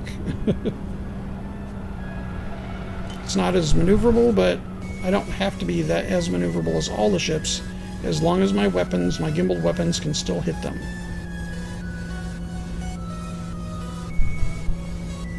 This could use a little bit more buffy armor.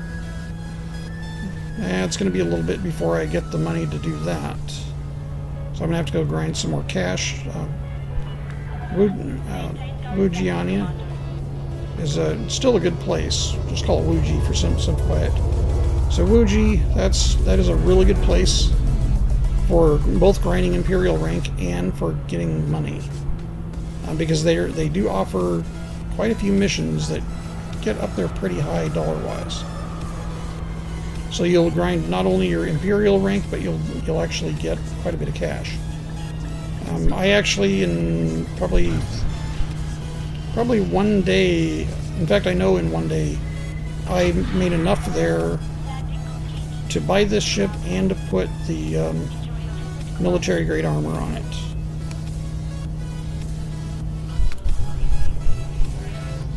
In fact, I went from 12 million in one day up to almost 98. So it's not these crazy, make $550 million in 30 minutes BS videos. No. That is not what that's about. You could make 100 million a day if you want to do some serious grinding, and you get lucky with a lot of the missions. You can do very well with it. Okay, so Ray Gateway, they have a pretty good variety of ships.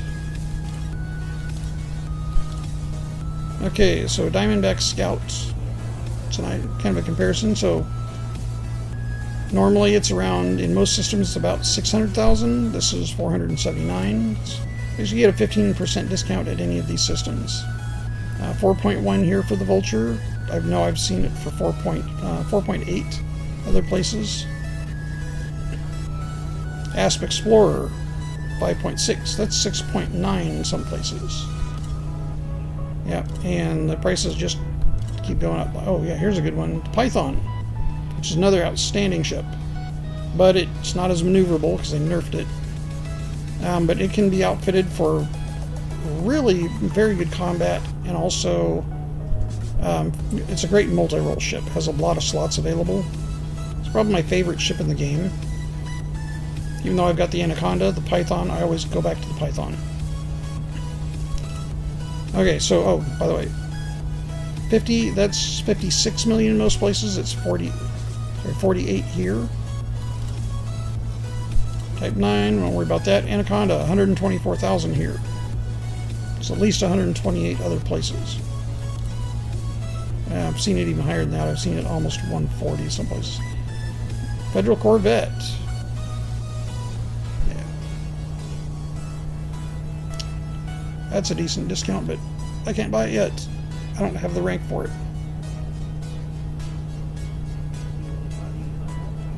Anyway, so I think we're going to leave it with that. Oh, I want to go one more time over the config, what we ended up with. Let's get down and take a look at what we ended with and what our current configuration is.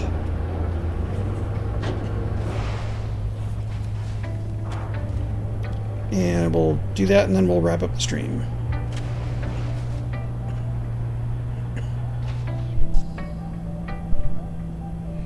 Okay, so hard points. 4E burst laser.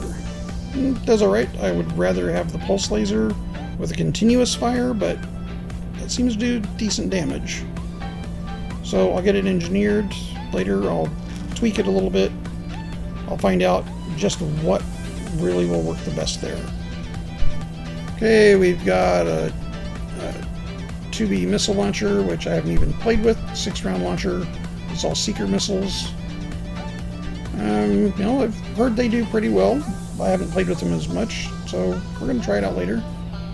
But those are on there for future use. We've got multi-cannons. One with thermal shock.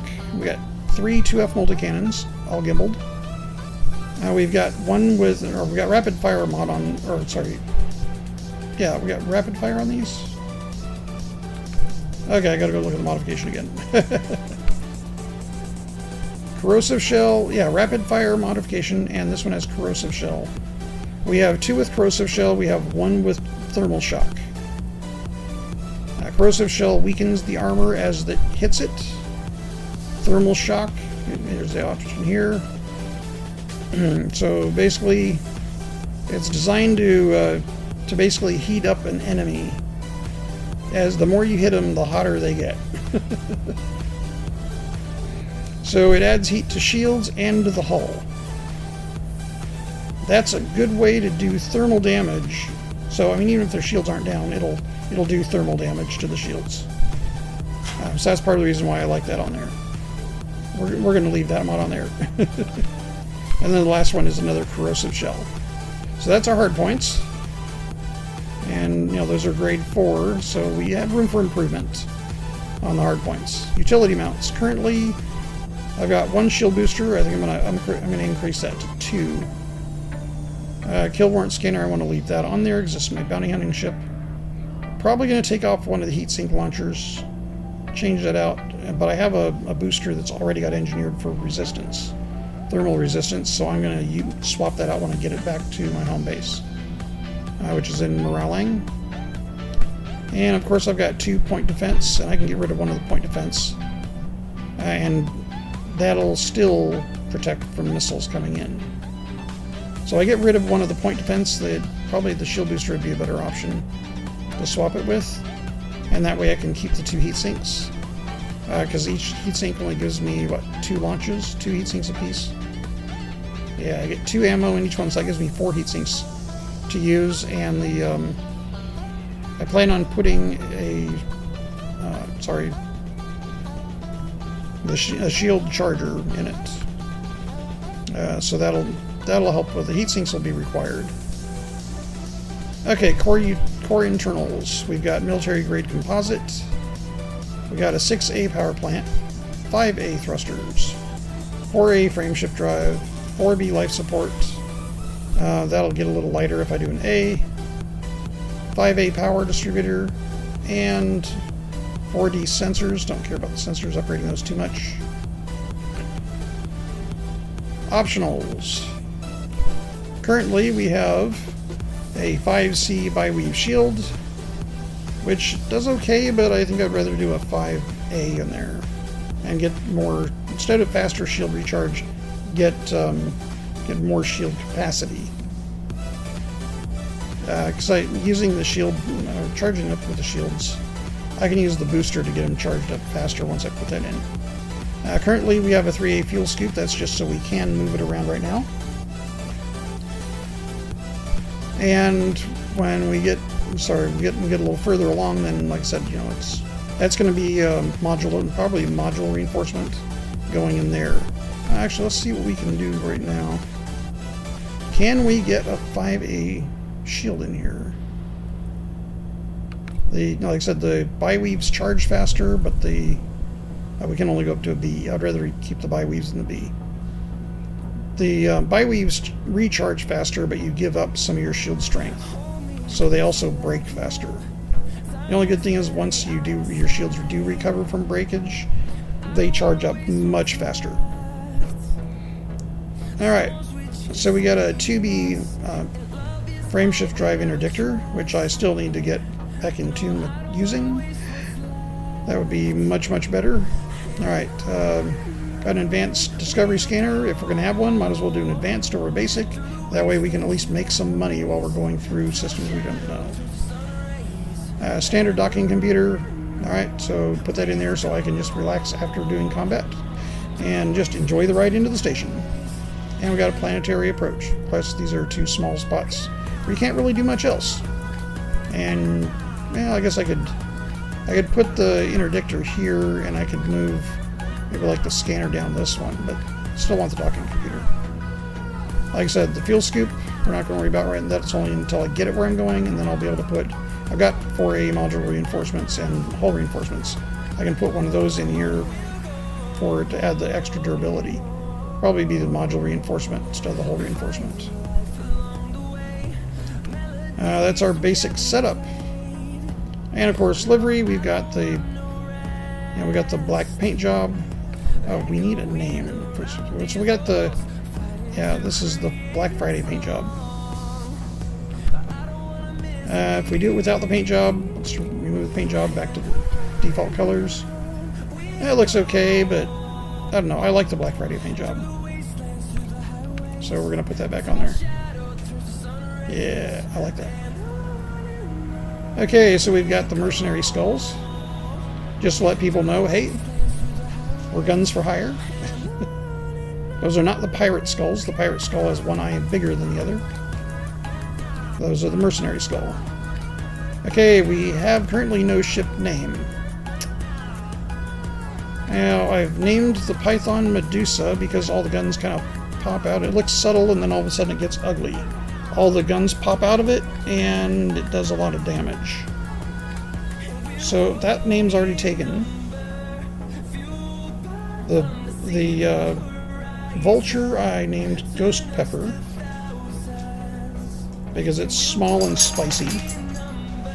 But this one does a lot more damage. And it's almost as maneuverable. So maybe this one should be Ghost Pepper.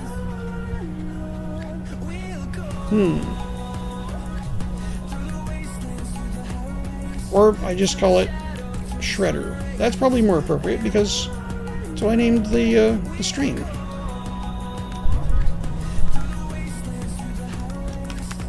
We're just gonna name it Shredder. How about the Shredder? That works. Fer-De-Bang. I like that too.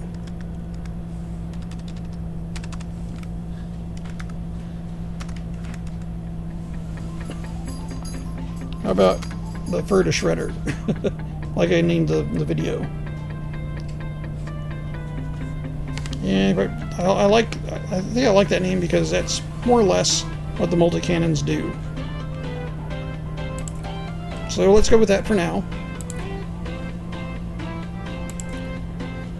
Oh, I don't want to do a ship ID. And I think we have the practical. Yeah, got the practical. There we go. So I went with the more dimmed look. There. Perfect. Now I do like how that's very low key on it, so I'm going to keep it that way.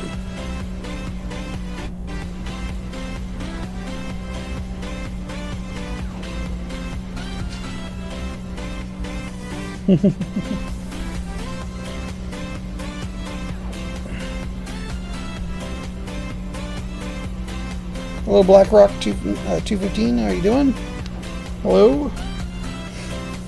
All right. I think we're going to wrap it up here. Fortunately, we're kind of at the end of the stream if you just joined. Let's see. Weapon. Oh yeah, weapon color. I went with the red detailing because I like it.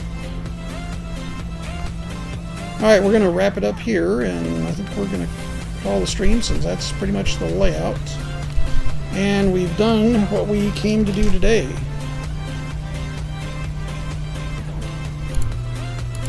So, let's see.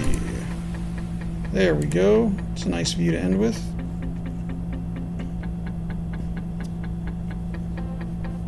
Well, BlackRock, this video, the entire stream will be up as in the full video in probably about 2 hours. Depends on how long YouTube takes to do the encoding.